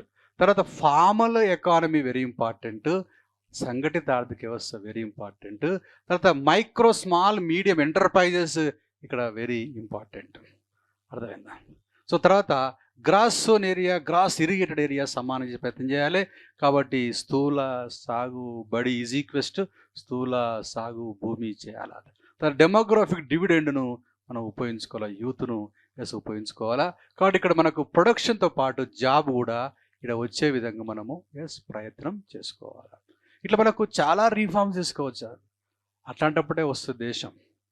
సరే వీక్షిత్ భారత్ అంటున్నారు, అది వేరు విషయము. అర్థమైందా? సో వస్తారా అదనే వేరు విషయము. వచ్చినా ఇప్పుడు మనకు 5th ర్యాంకులో ఉన్నాం కాబట్టి ఇలా ఒరిగింది ఏం లేదు. ఆడ మీరు డెవలప్డ్ కంట్రీ అయినా కానీ అదే పరిస్థితి. కాబట్టి డెవలప్డ్ ఇలా చైనా నుండి చైనా మీరు చూస్తే ఇలా నేషనల్ ఇన్కమ్లో వాడు ఇలా 2nd ర్యాంకులో ఉన్నారు. అదే పర్ క్యాపిటల్ ఇన్కమ్లో వాడు 68 ర్యాంకులో ఉన్నాడు. మీరు ఇలా చైనాతో సమానంగా నీకు ఇలా ఏది జనాభా ఉన్నది, నీ జాతీయ ఆదాయము 5th ర్యాంక్ అంటావు, ఇలా నీ తలసరి ఆదాయము 136 అంటావు. సంబంధం లేదు ఇక్కడ. ఇవాళ మన తలసరి ఆదాయం 2731 అయితే వాని తలసరి ఆదాయం $13,130. నేనేంటంటే వాళ్ళు ఏం చేస్తున్నారంటే వాళ్ళ ఎకనామిక్ ఫ్రూట్స్ అందరికి పంచిపెడుతున్నారు. మనం ఏం చేస్తున్నాం, అది లేదు జాతీయ ఆదాయం పెరిగిందని చూస్తున్నాం ఇక్కడ. అది కరెక్ట్ కాదు అక్కడ అది. కాబట్టి మీరు పెంచుకోండి జాతీయ ఆదాయము. ఆ జాతీయం పెంచిన జాతీయ ఆదాయం అందరికి వచ్చే విధంగా చూసుకోండి. కాబట్టి ఎకనామిక్ ఈక్వాలిటీ అనేది ఇక్కడ వెరీ ఇంపార్టెంట్. తర్వాత వెల్త్లో ఇంపార్టెంట్ ఈక్వాలిటీ. తర్వాత రీజన్స్ లోపల బ్యాలెన్స్ రీజనల్ డెవలప్మెంట్, అన్ని ప్రాంతాలు సమానంగా డెవలప్ చేసే ప్రయత్నం చేయండి, అన్ని రాష్ట్రాలు సమానంగా డెవలప్ చేసే ప్రయత్నం చేయండి. ఇట్లా మీరు చేస్తే కానీ అది కరెక్ట్గా డెవలప్ అవుతుంది. ఎందుకు డెవలప్ అవుతుందని కూడా చెప్పాను మీకు. ఎందుకు డెవలప్ అవుతుందంటే ఇవాళ మీరు దేశం లోపల రైట్ ఇలా 100కు రైట్ ఇలా 15% 10% రీచ్ ఉంటే ఇలా వీళ్ళే ఖర్చు చేస్తే ఏమొస్తుంది, అదే 90% ఖర్చు చేస్తే ఎంత వస్తుంది చూడండి ఆటోమేటిక్గా. ఓకేనా? కాబట్టి కాన్సెప్ట్ ఏంటంటే ఇలా అందుకోసం చైనా అనే ప్రిన్సిపల్ ఏంటంటే production by the mass, not mass production. ఇది వాళ్ళ కాన్సెప్ట్. డెంగ్ జియాఓపింగ్ అనేటోడు అక్కడ చేశాడు. వాళ్ళు దాన్ని మంచిగా అద్భుతంగా అమలు చేస్తున్నారు. ఈ రోజున ఇలా ఫ్యూచర్లో ఇలా చూడండి, ఇక్కడ మామూలు రష్యా దగ్గర రష్యాని కోపం ఏంటంటే వీడు ఈ లార్జెస్ట్ ఎకానమీగా ఉన్నది. అర్థమైందా? నేను లార్జెస్ట్ ఎకానమీ కాదు, సూపర్ పవర్ అప్పుడు అమెరికన్ పేరు ఇచ్చిన. అర్థమైందా? ఇప్పుడు నేను లార్జెస్ట్ ఎకానమీ కాదు. అర్థమైందా? సో అనే ఒక ఫీలింగ్తో జనరల్గా వాళ్ళు మనతో ఫ్రెండ్షిప్ చేస్తారు కానీ చైనాతో చేయడు. చేసినా కానీ ఏదో పైన పని చేస్తుంటాడు. ఎందుకోసం వాళ్ళ కోపం ఏంటంటే వీడు మనకంటే ముందున్న ఫీలింగ్తోనే వీడు మాత్రం యాక్షన్ చేస్తుంటాడు. సార్ మీరు చాలా గొప్ప, మీ దగ్గర ఐసీబీఎం ఉంది, మీరు అట్లా ఇట్లా అంటుంటాడు. కానీ మీకు తెలిసే విషయం ఆర్థికంగా వాళ్ళంత బలంగా లేరనే విషయం అర్థం చేసుకోవాలి. సో కాబట్టి కాన్సెప్ట్ ఏంటంటే ఈ యుఎస్ సర్వర్ ఎక్కువ చేసినట్టే డిఫెన్స్ పైన ఎక్కువ కాన్సెప్ట్ చేస్తుంటారు. అది తప్పది. అర్థమైందా? సో దానివల్ల ఏమైందంటే వాళ్ళు సరే డిఫెన్స్లో వచ్చారు, నో ప్రాబ్లం, కానీ కొట్టుకొని కాదు ఉన్నది మనము, అర్థమైందా? రైట్. Next CENVAT. ఇది ఎస్ మనకు ఆల్రెడీ సెంట్రల్ ఎస్. కాబట్టి input tax credit, okay, input tax credit ITC చెప్పాను కదా, used by the central government as in the case of VAT by the central government. VAT was used for sales tax and CENVAT was used in excise and service tax. Mode VAT was replaced. ఇక్కడ ఈ VAT ఎట్లుంటుందో అని చెప్పేసి ఈ VAT మనం పెడదామా వద్దా, ఎందుకంటే ఇలా జనాలు మరి ఎస్ వ్యాట్ కావటం అని చెప్పేస్తే ఈ వ్యాట్ని వీళ్ళు ఏం చేశారంటే రైట్ ఇక్కడ ఈ సెన్వాట్గా వాళ్ళు ట్రై చేశారు, సక్సెస్ అయినారు, అర్థమైందా?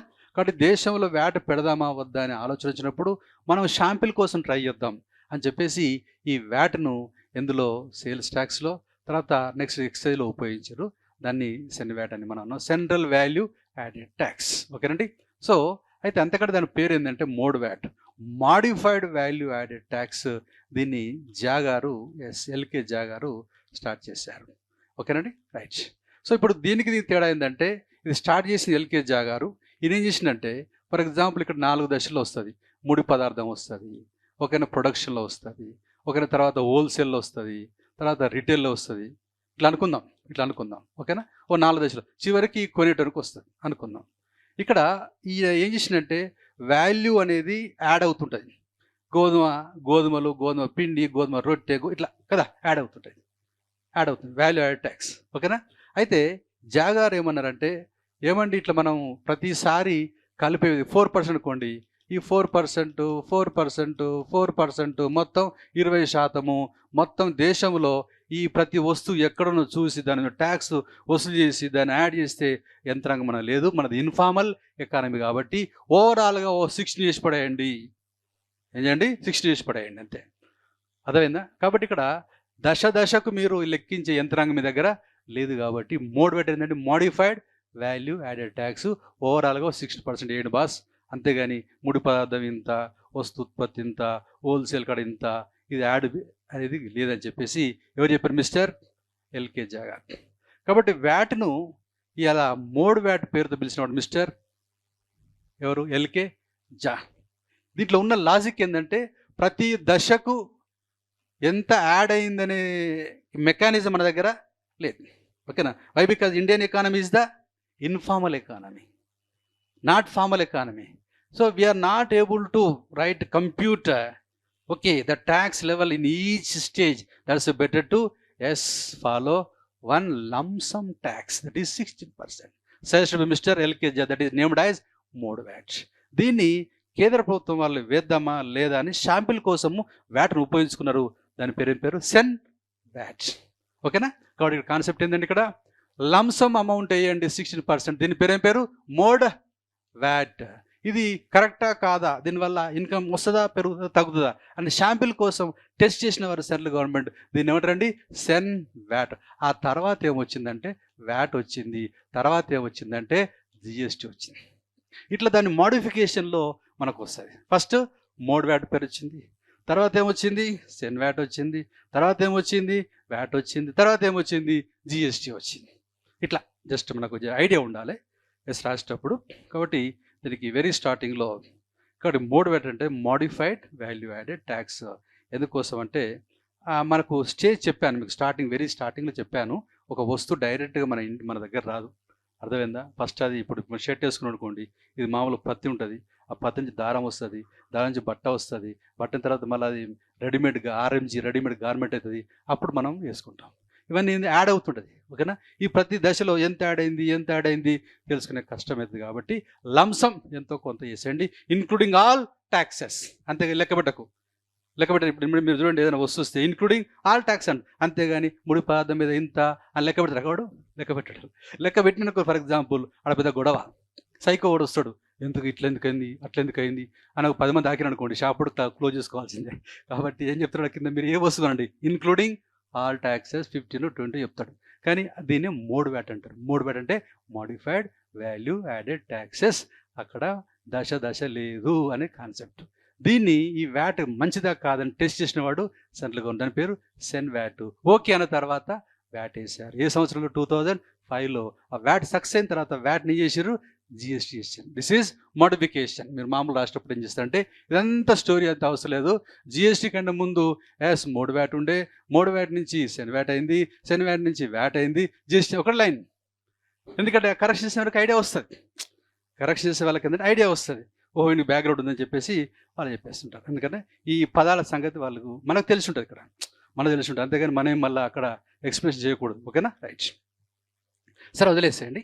ఇప్పుడు రైట్, ఇక్కడ డిటిఏఏ ఇంతకుముందు గారు తీసుకున్నాం కదా, గారు ప్రకారం ఏంటంటే మన ఇండియన్ ఆఫీసరు 2 కంపెనీల మధ్య ఒప్పందాలు ఇండియాలో అయినా బయట అయినా కానీ is able to unearth the problem wherever it is presents. ఓకేనా, అది దాన్ని ఏమంటారు గార్ అంటాం. ఇది ఏంటిది ఇక్కడ double tax avoidance agreement. Double tax avoidance ఇక్కడ ఫర్ ఎగ్జాంపుల్ ఇక్కడ ఇలా ఇండియా ఉంది, ఇలా మారిషస్ ఉంది, ఏముందండి మారిషస్ ఉంది. వీళ్ళ మధ్య ఏమున్నది డిటిఏఏ ట్యాక్స్ ఉంది. అంటే ఒక ఒక ఒక ఇన్వెస్టర్ వచ్చినప్పుడు ఆయన ఇక్కడనే ట్యాక్స్ కట్టాలా, ఇక్కడ ట్యాక్స్ కట్టాలా, కానీ రెండులో కట్టవద్దు. Double tax avoidance. కాబట్టి ఇక్కడ పెట్టుబడిదారుడు ఇండియాకు వచ్చినప్పుడు ఆయన ఒక దిక్కునే ట్యాక్స్ కట్టాలి, either in Mauritius or in India. Mauritius అంటే వీడు ఇక్కడ 0 చేసి పడేసేది, ఇక్కడ వీడు ట్యాక్స్ 0 అనేది. అందరం చేసేది కట్టినా అని చెప్పి 0 చూపించేది. ఇప్పుడు దీనివల్ల ఏంటంటే మొత్తం ఇండియాకు పెట్టుబడులు వచ్చినాయి. అందుకే మనకు వచ్చే పెట్టుబడి లోపల ఎక్కువ మారిషస్ నుంచి అదేనా. సో వీడేం చేస్తుందంటే ఈ ప్రపంచ దేశాల నుంచి వచ్చే వైట్ మనీతో పాటు బ్లాక్ మనీ కూడా వీడు ఎంకరేజ్ చేస్తున్నాడు. ఎవడు మారిషస్ వాడు. అయ్యేసరికి అక్కడి నుంచి పెట్టుబడులు ఎక్కువ వస్తున్నాయి. మనకు ఒకటి ఉన్నది checking post, FATF financial action task force. అక్కడ చెప్పాడు మీ ఇండియాకి ఏంది ఇక్కడ చెక్ వస్తున్నాయి, ఏంది కథ ఏంది కథ అనగానే సెర్చ్ చేసిందంటే అంటే దొంగ డబ్బు వచ్చింది. సో ఆ దేశం నుంచి ఇది చేసినాం, పక్క పడేసినాం. అదేవిధంగా మీకు మాకు వద్దురా బాబు, మొత్తం మీద అంత ట్యాక్స్ హెవెన్ కంట్రీ, మీ దేశం నుంచి టూ మచ్గా అన్న దొంగ డబ్బు వస్తున్నది. అదేవిధంగా ఎందుకు వస్తుంది, ఇక్కడ 0 వచ్చినావు కదా, ఎక్కడిది కట్టాలి, కట్టిండు. ఎంత కట్టిండు, 0 కట్టిండు. అదేవిధంగా ఎందుకు అట్లా అనమాట. కాబట్టి ఇట్లా డిటి అంటారు డబుల్ ఎస్. కానీ చాలా దాదాపు ఒక 82 దేశాలతో ఇప్పటికి కూడా మనకు ఎస్ ఉంది, అది డిటిఏ ఉంది. ఓకేనా. కాబట్టి ఎందుకోసం అంటే 2 దిక్కుల వాడు ట్యాక్స్ కట్టినప్పుడు ఈ 2 ట్యాక్స్లు ఏది భరించేసి అది FI కావచ్చు, ఫారెన్ ఇన్వెస్టర్స్ కావచ్చు, FDI కావచ్చు, ఫారెన్ డైరెక్ట్ ఇన్వెస్ట్మెంట్ కావచ్చు, QFI కావచ్చు, క్వాలిఫైడ్ ఫారెన్ ఇన్వెస్టర్స్ కావచ్చు, ఇట్లా చాలా రకాల పెట్టుబడులు వస్తుంటాయి. సో 2 దిక్కులు కట్టేసరికి వాటి లాసెస్ కాబట్టి మన అట్రాక్షన్ కోసం ఎక్కడ దిక్కున కట్టు బాబు అని చెప్పేస్తాం. దీన్ని డబుల్ ట్యాక్సేషన్ అవాయిడెన్స్ అగ్రిమెంట్. ఎందుకోసం విదేశీ పెట్టుబడులు మనం ఆకర్షించేందుకు. కాకపోతే మారిషస్ నుంచి మనం బయటపడడం. రీజన్ ఏంటంటే వాళ్ళు కొంచెం దొంగ డబ్బును బాగా ఎంకరేజ్ చేస్తున్నారు. ఓకేనా, రైట్. సో చెకింగ్ పోస్ట్ ఏంటండి, ఒక డబ్బు రైట్ దేశాల మధ్య వైట్ మనీ ఉండాలా అని చెప్పే సంస్థ పేరు ఏం పేరండి, financial action task force Paris. ఎక్కడండి, ప్యారిస్ 1988 స్టార్ట్ అయింది. Financial action task force. ఓకేనా, రైట్. సో ఇది లేకపోతే ఏమైతే టోటల్గా వరల్డ్ మొత్తం మాఫియా అయిపోతుంది, అర్థమైంది దొంగ డబ్బు, అర్థమైంది ఆర్మ్స్ డీలింగ్, అర్థమైంది హ్యూమన్ ట్రాఫికింగ్, అర్థమైంది అంటే ఆర్జన్ అనేది వైట్ కాకుండా బ్లాక్ ప్రకారం చేసి పడుతుంది. కాబట్టి అది వాళ్ళు చెక్ పెడుతున్నారు. కాబట్టి ఇది కొంచెం బాగుంది. లేకపోతే ప్రపంచం మొత్తం ఇట్నే ఎస్ అవుతున్న విషయం అర్థం చేసుకోవాలి. ఓకేనా, రైట్. డిటిఏ ఇవి ట్యాక్స్ రిఫార్మ్స్ ఇంకున్నాయా? Okay, next question, what you mean by liberalisation, privatisation, globalisation? ఓకేనా, ఇది ఎస్ నెక్స్ట్ చాప్టర్కి వెళ్తుంది. ఓకే, దీంట్లో కొన్ని మనకు రైట్ నేను కొంచెం ఎక్స్టెండ్ చేస్తాను ఈ చాప్టర్ను. మామూలుగా 3 పదాలు ఇచ్చిర్రు, ఎందుకంటే మంచి సబ్జెక్ట్ తెలుస్తుంది కదా, అందుకోసం నేను కొంచెం ఎక్స్టెండ్ చేస్తాను. Right, okay, right. సరళీకరణ. ఓకే, తర్వాత దీన్ని సరళీకరణ, ప్రైవేటీకరణ. ఓకే, నెక్స్ట్ ప్రపంచీకరణ. ఓకేనా, రైట్. 3. సో లిబరలైజేషన్, ఇలా ప్రైవేటైజేషన్. Okay, next globalisation. ఇవేందనేది వాళ్ళు ఒక చిన్న సిలబస్లో యాడ్ చేశారు, బట్ మనం కొంచెం ఎక్స్టెండ్ చేసి ఒక్కోసారి ఏమైందంటే సిలబస్ మనకు అట్లా చిన్నగా ఉన్నా కానీ మనం చదవటం ఎక్కువ చదివినప్పుడు దానిపైన అవగాహన ఎక్కువ వస్తుంది. అందుకోసం మనం కొన్ని క్వశ్చన్స్ చేద్దాం. రైట్, ఓకే, టాక్సేషన్ అయిపోయిన తర్వాత రైట్ ఇక్కడ బడ్జెట్ రావాలి, ఏమేం చేశారు. ట్యాక్స్ బడ్జెట్ ఒక చాప్టర్ అది. తర్వాత ఈ ఎల్పిజిడి రైట్ అనేది చివరి చాప్టర్ అది. అదే దాంట్లో వస్తుంది, ఇది 4 చాప్టర్ వస్తుంది. అదే నేను అదే అంటున్నా, ఏదో తేడా వచ్చిందంట. ఈ చాప్టర్ కాదు ఇది. ట్యాక్స్తో పాటు బడ్జెట్, తర్వాత మానిటరీ పాలసీ, ఫిస్కల్ పాలసీ అవన్నీ వస్తాయి అందులో. శ్రీకాంత్, ఇప్పుడు 4th చాప్టర్లో ట్యాక్స్తో పాటు సో దీని ద్రవ్య విధానం రైట్. ఇప్పుడు మనకు మార్కెట్ ఉంటుంది కదా, మార్కెట్ అనగానే మనం చెప్పినాం కొనేటోళ్ళు అమ్మేటోళ్ళు, బయ్యర్స్ అండ్ సెల్లర్స్ కదా, కొనేవారు ప్లస్ అమ్మేవారు సెల్లర్స్ కదా. ఇప్పుడు మనకు ఈ సెల్లర్స్ మనము అమ్మేవారు అంటాం, అమ్మేవారు. ఇప్పుడు బయ్యర్స్ మనం ఏమంటాం ఎకనామిక్స్లో, బయ్యర్స్ని ఏమంటామంటే ఎకనామిక్స్లో వెరీ గుడ్ డిమాండ్, ఓకేనా. దీన్ని ఏమంటాం మనం సప్లై. ఈ రెండు సమానంగా ఉండాలి, ఈ రెండు సమానంగా లేకపోతే వచ్చేది ఆర్థిక సమస్య. ఇప్పుడు డి ఎక్కువ ఉంది అనుకోండి, ఎస్ కంటే ఏమో సమస్య వస్తుంది. whenever demand exceeds supply, then yes, price rise upwards, named as inflation, తెలుగులో ద్రవ్యోల్బణం కదా. ఎస్ ఎక్కువ ఉండి డి తక్కువ ఉంటే ఏమొస్తుంది, ప్రైస్ ఏమవుతుంది, డౌన్ అవుతుంది. దీని ఏమంటాము డిఫ్లేషన్, ప్రతి ద్రవ్యోల్బణం. ఇప్పుడు ద్రవ్యోల్బణం వచ్చింది అనుకున్నాం, ధరలు ఎక్కువ ఉంటాయి కదా. ధరలు ఎక్కువ ఉంటే ఎవరికి నష్టం అండి, కొనేవానికి అమ్మేవాడికి, కొనేవారికి. కాబట్టి కొనేవారు buyers they disappear from the market. కొనేవారు లేకపోతే అమ్మేవారు ఉంటారా, అమ్మేవారు ఉండరు, అంటే సెల్లర్స్ డిజపియర్. అప్పుడు ప్రొడక్షన్ ఏమవుతుందండి, ప్రొడక్షన్ సున్నా అంటే దాన్ని ఏమంటాం మనం, ఏమంటాం అది. So whenever you entertain inflation final leads to right depression, don't entertain right inflation at any cost.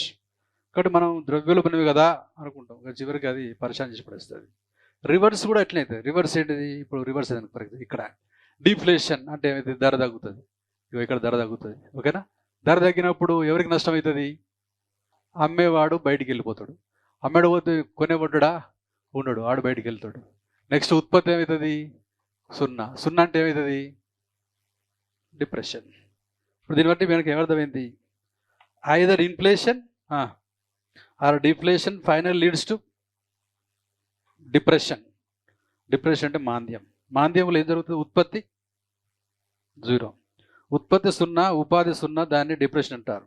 ఎప్పుడు వచ్చిందా వరల్డ్ ఎప్పుడన్నా, ఎప్పుడు అది 1929, 30s. తర్వాత ఇవాళ చాలాసార్లు వచ్చేదే, కాకపోతే కొన్ని ఇంటర్నేషనల్ ఏజెన్సీస్ కాపాడుతున్నాయి. అందులో మెయిన్ ఏంటంటే IMF, ఇంటర్నేషనల్ మానిటరీ ఫండ్ వాళ్ళు ఎప్పుడు ప్రాబ్లం వచ్చినా కాపాడుతున్నారు, వరల్డ్ బ్యాంక్ వాళ్ళు కాపాడుతున్నారు. తర్వాత కొన్ని బ్యాంకింగ్ రంగంలో కూడా కొన్ని గైడ్లైన్స్ ఇచ్చే బిస్ అంటాం, బిస్ అంటే బ్యాంక్ ఆఫ్ ఇంటర్నేషనల్ సెటిల్మెంట్స్ వాళ్ళు కాపాడుతున్నారు. ఇలా వాణిజ్యం కూడా దేశాల మధ్య పర్ఫెక్ట్గా నడవడానికి WTO వరల్డ్ ట్రేడ్ ఆర్గనైజేషన్ కూడా చేస్తూ ఉంది. అది కొన్ని అంతర్జాతీయ సంస్థలు రావడం వల్ల ప్రపంచం మాంద్యానికి గురి కావడం లేదు అంటే అయ్యేదే పని, ఓకేనా. కాబట్టి credit goes to WTO, credit goes to BIS, credit goes to IMF, credit goes to right world bank. Many organisations are there which are working under right UN, United Nations organisation. Some are working individual, that is different. So మొత్తం మీద ఇవాళ ప్రపంచానికి right ఇవాళ మాంద్యం వచ్చే అవకాశం లేదు, అర్థమైందా. సో ఇంకా కొంచెం వీళ్ళు ఏం చేయాలంటే, ఈ దేశాలు కొంచెం వీళ్ళు ఏం చేస్తున్నారంటే ఈ ప్రొటెక్షనిజం అనే దాన్ని పట్టుకుంటుంది. ప్రొటెక్షనిజం అంటే స్వార్థంగా తనను తాము కాపాడుకునే విధాన్ని స్వరక్షణ అంటాం, ప్రొటెక్షన్. తన ప్రొటెక్షన్ కోసం ఇలా ఎస్ న్యూసెన్స్ చేస్తూ ఉన్నారు. ఎస్ అది కరెక్ట్ కాదు అక్కడ అది. సో రక్షణ విధానం అంటాం, దేశాలు తమ రక్షించుకోవడానికి కొన్ని రూల్స్ అండ్ రెగ్యులేషన్స్ ఇలా అతిక్రమిస్తున్నాయి, చేయకూడదు. యుద్ధాలు కూడా చేస్తున్నారు, చేయకూడదు. యుద్ధాల వల్ల డిఫెన్స్ పొల్యూషన్ వస్తుంది, ప్లస్ అక్కడ ప్రొడక్షన్ దెబ్బతింటుంది, రైట్? ఇదంతా న్యూసెన్స్. కాబట్టి ఆ యుద్ధాలు చేయడము, ప్రొటెక్షనిజం, రక్షణవాదాన్ని చేసుకోవడము, ఇలాంటివన్నీ చేయకుండా ఉంటే బాగుంటుంది.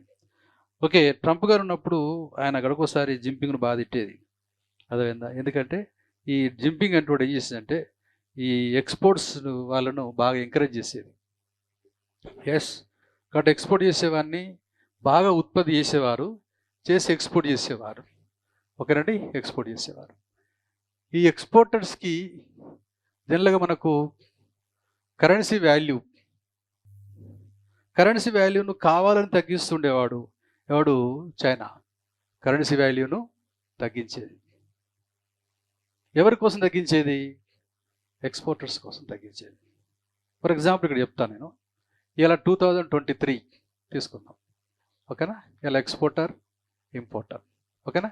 ఇక్కడ $1 ఈజ్ ఈక్వెస్ట్, ఓకేనా? $1 ఈజ్ ఈక్వెస్ట్ ఫర్ ఎగ్జాంపుల్ 50 రూపీస్ అనుకుందాం. Just let is imagine. Export చేసేవాడు $100 ఎక్స్పోర్ట్ చేసిండు, ఓకేనా? రైట్. ఇప్పుడు నీకు ఎంత వస్తుంది? 5,000 వస్తుంది. ఇది ఇన్ఫ్లోనా అవుట్ఫ్లోనా? ఇన్ఫ్లో వస్తుంది కదా. సేమ్ ఇంపోర్టర్ కూడా చేసేటే $100 విలువైన వస్తువులను దిగుమతి చేసుకునేది. వీడేం ఎంత చెల్లించాలి? 5,000, ఓకేనా? చైనా వాడు ఏం చేసిందంటే ఈ ఎక్స్పోర్టర్స్ని బాగా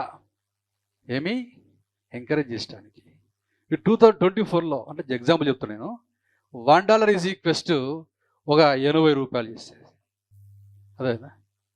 రైట్. సరే, దీన్ని రూపాయలు పక్కకుండా రెన్మెంబి అనుకుందాం, ఓకేనా? యువాన్ అనుకుందాం, ఓకేనా? ఇప్పుడు $1 ఈజ్ ఈక్వెస్ట్ 50, $1 ఈజ్ ఈక్వెస్ట్ 80. ఇక్కడ సేమ్, ఓకేనా? ఎక్స్పోర్టర్ అనేవాడు $100 ఎక్స్పోర్ట్ చేసిండు, ఈయనకు రైట్ ఎంత వస్తుంది? ఇప్పుడు 8,000 వస్తుంది, ఓకేనా? ఇంపోర్టర్ కూడా $100 చేసిండు, ఈయనకు ఎంత పోతుంది? బయటికి 8,000 పోతుంది. అవుట్ఫ్లో. చూడండి, చైనా టెక్నిక్ ఇది. ఇప్పుడు చైనా వాడు ఒక ఎక్స్పోర్టరు లాస్ట్ ఇయర్ 100, ఇప్పుడు కూడా 100. లాస్ట్ ఎంత వచ్చింది? ఇప్పుడు ఎంత వస్తుంది? ప్లస్సా మైనసా? ప్లస్. ఇప్పుడు చైనా కరెన్సీ వాల్యూ పెరిగిందా తగ్గిందా? తగ్గింది. ఎందుకు తగ్గింది? $1 50 పోయేది, ఇప్పుడు ఏమైపోతుంది? 80 పోతుంది. పోయేది ఎక్కువైతే కరెన్సీ వాల్యూ తగ్గింది. వీళ్ళని సంతోషపెట్టేందుకు, అర్థమైందా? సో కాబట్టి in order to encourage exporters, instigate exporters, వాళ్ళకు చేయడానికి ఇప్పుడు కావాలని తన కరెన్సీ వాల్యూను తగ్గించేసేది. దీన్ని ఏమంటారండి?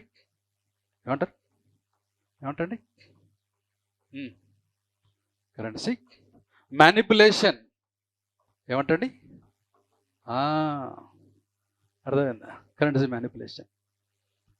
కావాలని తన కరెన్సీ వాల్యూను తగ్గించుకొని ఎగుమతులను రెచ్చగొట్టి దేశంలో ఉన్న వస్తువులన్నీ బయటికి పంపించేది. ట్రంప్ కోపం వచ్చింది. ఏం చేస్తున్నావు పోయి, నాకు అర్థం కాదు, పిచ్చిగా. నీ కరెన్సీ వాల్యూ నువ్వు తగ్గించుకుంటుంది, నాకు కాదు. అది మార్కెట్ తగ్గిస్తుంది భయ్, మార్కెట్ తగ్గిస్తుంది. డిమాండ్ సప్లైనా. Okay, right. ఓకే. కానీ ఇక్కడ కాన్సెప్ట్ ఏంటంటే ఈ క్యాండిడేట్కి ఆయనకు బాగా గొడవ అయింది. ఏమైందంటే మీరు చాలా సైలెన్స్గా ప్రపంచాన్ని నాగం చేస్తూ ఉన్నారు, అర్థమైందా? మీరు విపరీతంగా ప్రొడక్షన్ చేస్తూ ఉన్నారు, ఎక్సెస్ ప్రొడక్షన్ చేస్తూ ఉన్నారు. ఎక్సెస్ ప్రొడక్షన్ బయట పంపించడానికి ఎగుమతిదారులను ఏం చేస్తున్నారు? మీరు రెచ్చగొడుతున్నారు. అంటే కరెన్సీ మ్యానిపులేషన్ చేస్తున్నారు మీరు, అర్థమైందా? దీనివల్ల ఏమవుతుంది? ఇక్కడ ఈ వస్తువులన్నీ ఇతర దేశాల్లో డంపింగ్ అవుతుంది, ప్రపంచ ఆర్థిక వ్యవస్థ మొత్తం నాశనం అవుతుంది అని చెప్పి చాలాసార్లు గొడవలు అయిపోయినాయి. ఆయన చేసినంటే చైనా నుంచి వచ్చే వస్తువుల మీద విపరీతంగా ట్యాక్స్ వేసాడు. కాబట్టి ఆ ట్రంప్కును జింపింగ్ పడదు, అర్థమైందా? సో మనోడు ఇలాంటివన్నీ చేస్తూ ఉంటాడు. కాబట్టి జింపింగ్ అంటే వెరీ డేంజరస్ క్యాండిడేట్. ఎందుకోసం అంటే అన్నీ చేస్తాడు, కాముకుంటాడు, ఏం మాట్లాడు, ఎక్కడ మీద నుండి ఇటు తిరిగిన ఏం మాట్లాడు, కానీ చేసేటన్ని ఇవే కథలు, అర్థమైందా? సో మొత్తం దీన్ని కరెన్సీ మ్యానిపులేషన్ అంటే దాని అర్థమైంది, తన కరెన్సీలను తానే తగ్గిస్తుంది. ఎవరి కోసం? ఒకవేళ అదే కరెన్సీ తగ్గింపు దేశం కోసం చేస్తే దాన్ని ఏమంటారు? డివాల్యుయేషన్. కరెన్సీ మూల్యహీనీకరణ. ఏం చేస్తారండి? మూల్యహీనీకరణ.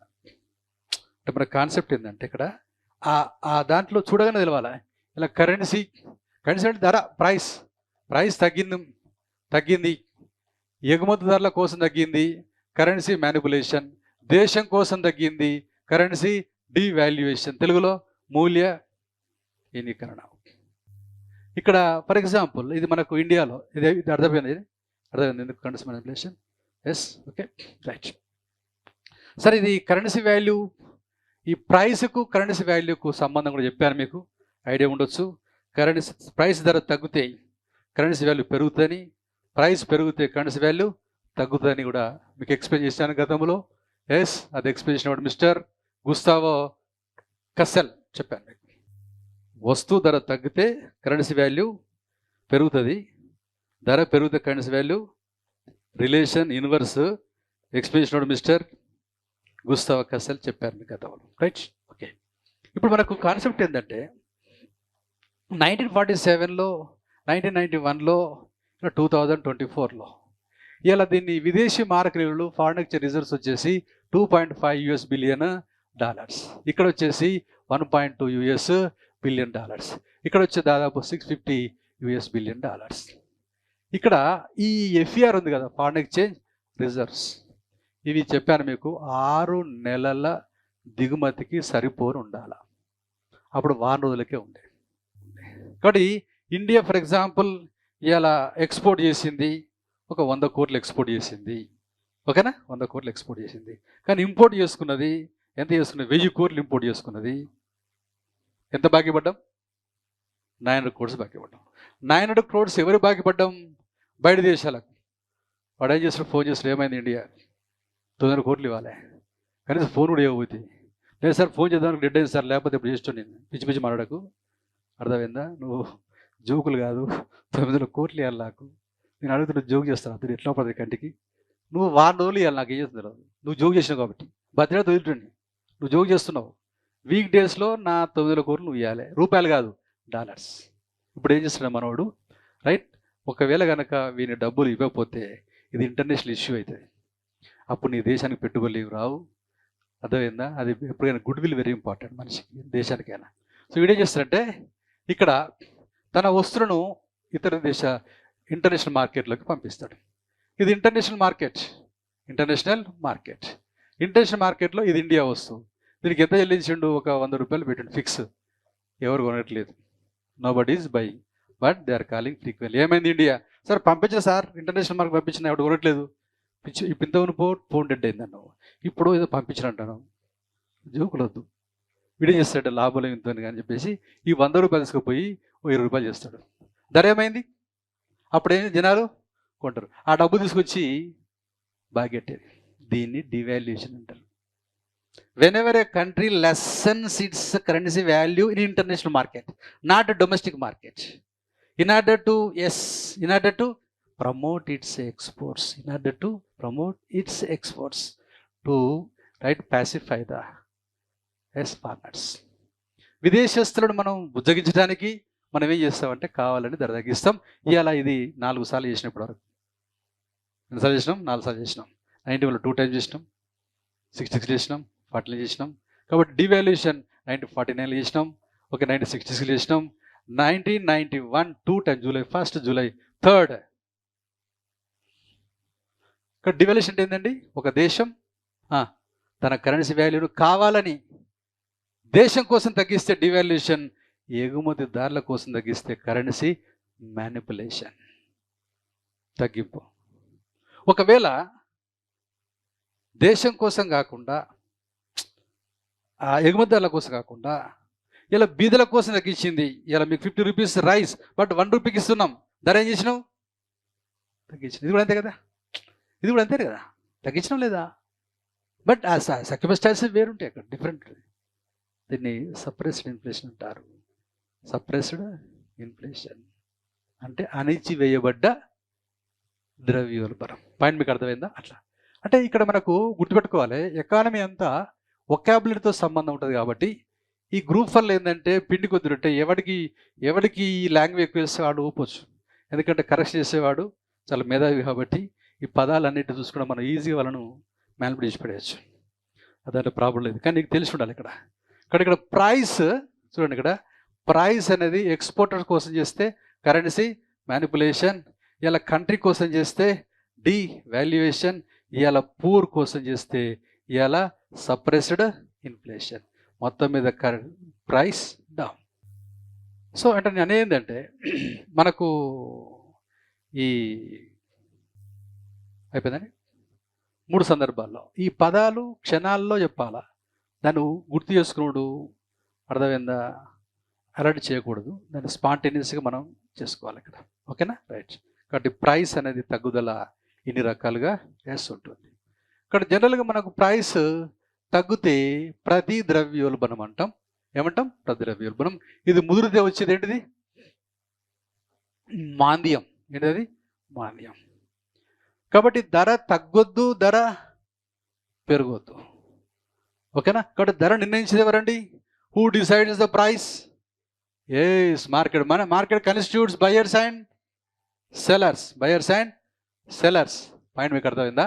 కాబట్టి మార్కెట్ అనేది ఇక్కడ very important. Okay, demand and supply. ఈ డిమాండ్ చేతిలో ఎస్ అంటే కొనేవాని చేతిలో ఏముంటుంది అంటే మనీ ఉంటుంది. అమ్మేవాడి చేతిలో ఏముంటుంది అంటే గూడ్స్ ఉంటుంది, ఎకానమీ ఉంటుంది. ఎకానమీ ఉంటుంది. ఈ రెండు ఎట్లుండాలంటే సమానంగా ఉండాలి. ఒకవేళ అసమానంగా ఉన్నప్పుడు సమానము చేసేందుకు yes one side Reserve Bank of India, other side Ministry of Finance రెండు ముందుకు వస్తుంది. ఇది చేసే చర్య మానిటరీ పాలసీ, ఇది చేసేది ఏంటిది? అది concept. Anyhow both demand supply must be matched each other. The duty assigned with the reserve Bank of India and ministry of finance. ఇక్కడ మినిస్ట్రీ ఆఫ్ ఫైనాన్స్ తీసుకున్న చర్య ఏమంటారంటే ఫిస్కల్ పాలసీ అంటారు. వీడిని ఏమంటారు ఇక్కడ? అది కాన్సెప్ట్. ఈ ఇద్దరు అలర్ట్గా ఉండాలి. ఈ ఇద్దరి మధ్య కోఆపరేషన్ ఉండాలి, లేకపోతే ప్రాబ్లం అవుతుంది. ఇలా for example ministry of finance ఏకదమ్ ఎక్స్పర్ట్. అర్థమైందా? నిర్మల గారు ఎక్స్పర్ట్, దాస్ గారికి ఏమవుతుంది ఎకనామిక్స్? నాకే తెలియదు ఏమవుతుందో. మీకు తెలుసా? ఏ ప్రధాన ఆయన హిస్టరీ గ్రాడ్యుయేట్. ఆయన ఎకనామిక్స్ కాదు కానీ అందులో ఏబీసీలు రావు. ఆ ఎక్స్పీరియన్స్ మీద అది పేపర్ చదివి చెప్తుందంటే ఆయన పక్కకున్న పాత్రకు వస్తుంది. అందరూ ఐఏఎస్ వాళ్ళు, ఇండియన్ ఎకనామిక్ సర్వీస్ వాళ్ళు. ఈయనకేం రాదు. ఒడిషా యూనివర్సిటీ నుంచి హిస్టరీ గ్రాడ్యుయేషన్. ఏదో మోడీ గారికి నచ్చి పెట్టేశాడు. మోడీ గారు ఇదే చాలా చాలా బాగా చేసిండు. ఆ పక్కకు అరుణ్ జైట్లీ పెట్టడము ఫైనాన్స్ మినిస్టర్గా అదో పొరపాటు, ఈయన పెట్టడం ఇదో పొరపాటు. అదే జయశంకర్ పెట్టిండు, అద్భుతం. నేనేంటంటే ఉంటారు, దేశం ఇంపార్టెంట్, నీ ఫ్రెండ్ ఇంపార్టెంట్ కాదు, దేశం ఇంపార్టెంట్. ఎలక్షనల్ అఫేర్స్లో అద్భుతమైనటువంటి రోల్ అది మిస్టర్ జయశంకర్కి. ఎక్స్పర్ట్ ఆయన. అర్థమైందా? చూడండి, మీకు చీఫ్ జస్టిస్ ఆయన 1 గంట 2 గంటలు మాట్లాడు, అద్భుతంగా మాట్లాడు. ఎందుకంటే వాళ్ళ ఫాదరే లాంగెస్ట్ చీఫ్ జస్టిస్. అర్థమైందా? అర్థమైందా? సో పైన పీక్లో ఉన్నవాడు గట్టిగా ఉంటే ఆటోమేటిక్ కింద ఉన్న వాళ్ళు నేర్చుకుంటారు, కనీసం పిచ్చి చేయరు. దేశంలో ఎక్స్పర్ట్స్ ఉంటారు కదా. కాబట్టి ఈ selection wrong selection mister Das. కాబట్టి చూడండి, మీరు దాస్ గారు మామూలుగా కాకపోతే ఆయన క్యాలిబర్ ఐఏఎస్ ఆఫీసర్, దాని డౌట్ లేదు. ఓకేనా. బట్ అక్కడ సబ్జెక్ట్ ఎక్స్పర్ట్ పెట్టాలా, అది నీతి. అది ఎందుకోసం అంటే ఇండియన్ ఎకనామిక్ సర్వీస్ అని ఉట్టియలేదు. అది ఐఏఎస్కు సమానమైన ఇండియన్ ఎకనామిక్ సర్వీస్ ఉన్నది. అదేవిధంగా ప్రతి సంవత్సరం 15 మందికే ఉంటుంది. ఐఏఎస్లన్నా ఉంటాయి కానీ ఇవి 15 సీట్లే ఉంటాయి. ఇండియా లెవెల్లో పోటీ పడి అంతకంటే ఎక్కువ లేదు అక్కడ. ఓకేనా, కమ్ టు ద పాయింట్. సరే, వదిలేసాయి. కాబట్టి one side monitor measure, other side ఈ ఇద్దరు చేసేసి ఏం చేయాలి? రెండింటిని సమానం చేయాలి. చేసేస్తే ఇటు డిమాండ్, ఇది ఎస్, ఈ డిమాండ్ ఇది మనీ సప్లై. ఇక్కడ economy and yes money supply must be matched. ఓకేనా. కాబట్టి money supply must be matched with good supply. ఎందుకంటే గూడ్స్లో సర్వీస్ వస్తుంది కాబట్టి సర్వీసులు మీరు ప్రత్యేకంగా చెప్పాల్సిన అవసరం లేదు. Services part and parcel of goods. Point అర్థమైందా? కాబట్టి దేశంలో ఉత్పత్తి పెంచవలసిన బాధ్యత ఎవరిది? గవర్నమెంట్ది. ద్రవ్యాన్ని చేయవలసిన బాధ్యత ఏంటిది? ఆర్బీ. ఇద్దరు కరెక్ట్గా ఉండాలా. అర్థమైందా? సో వీళ్ళు ఉత్పత్తి పెంచే ప్రయత్నం చేయాలి, ప్రొడక్షన్ చేయాలి.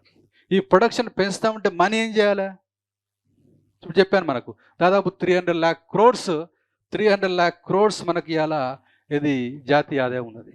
కానీ 35 lakh crores ఏమున్నది? క్యాష్ ఉన్నది. ఎందుకు చెప్పాను? రీజన్ వెలాసిటీ చాలా వేగం. ఓకేనా? Right, come to the point. So మొత్తం మీద క్వశ్చన్ ఏంటంటే, ఇది మన సిలబస్లో ద్రవ్య విధానం గురించి మాట్లాడుతుంటే, ఓకేనా, అది ఏంటంటే belongs to reserve Bank of India. ఏం చేస్తున్నది ఆల్రెడీ మనం బ్యాంకులు చెప్పుకున్నాం. అవి సంబంధించిన పాయింట్స్ అని ఇక్కడ వస్తుంటాయి. ఓకేనా? రైట్, ఎస్, చూద్దాం ఏందో. పబ్లిక్ ఫైనాన్స్లో ఉన్నాం ఇప్పుడు మనం. అది అయిపోతే నెక్స్ట్ 5th చాప్టర్.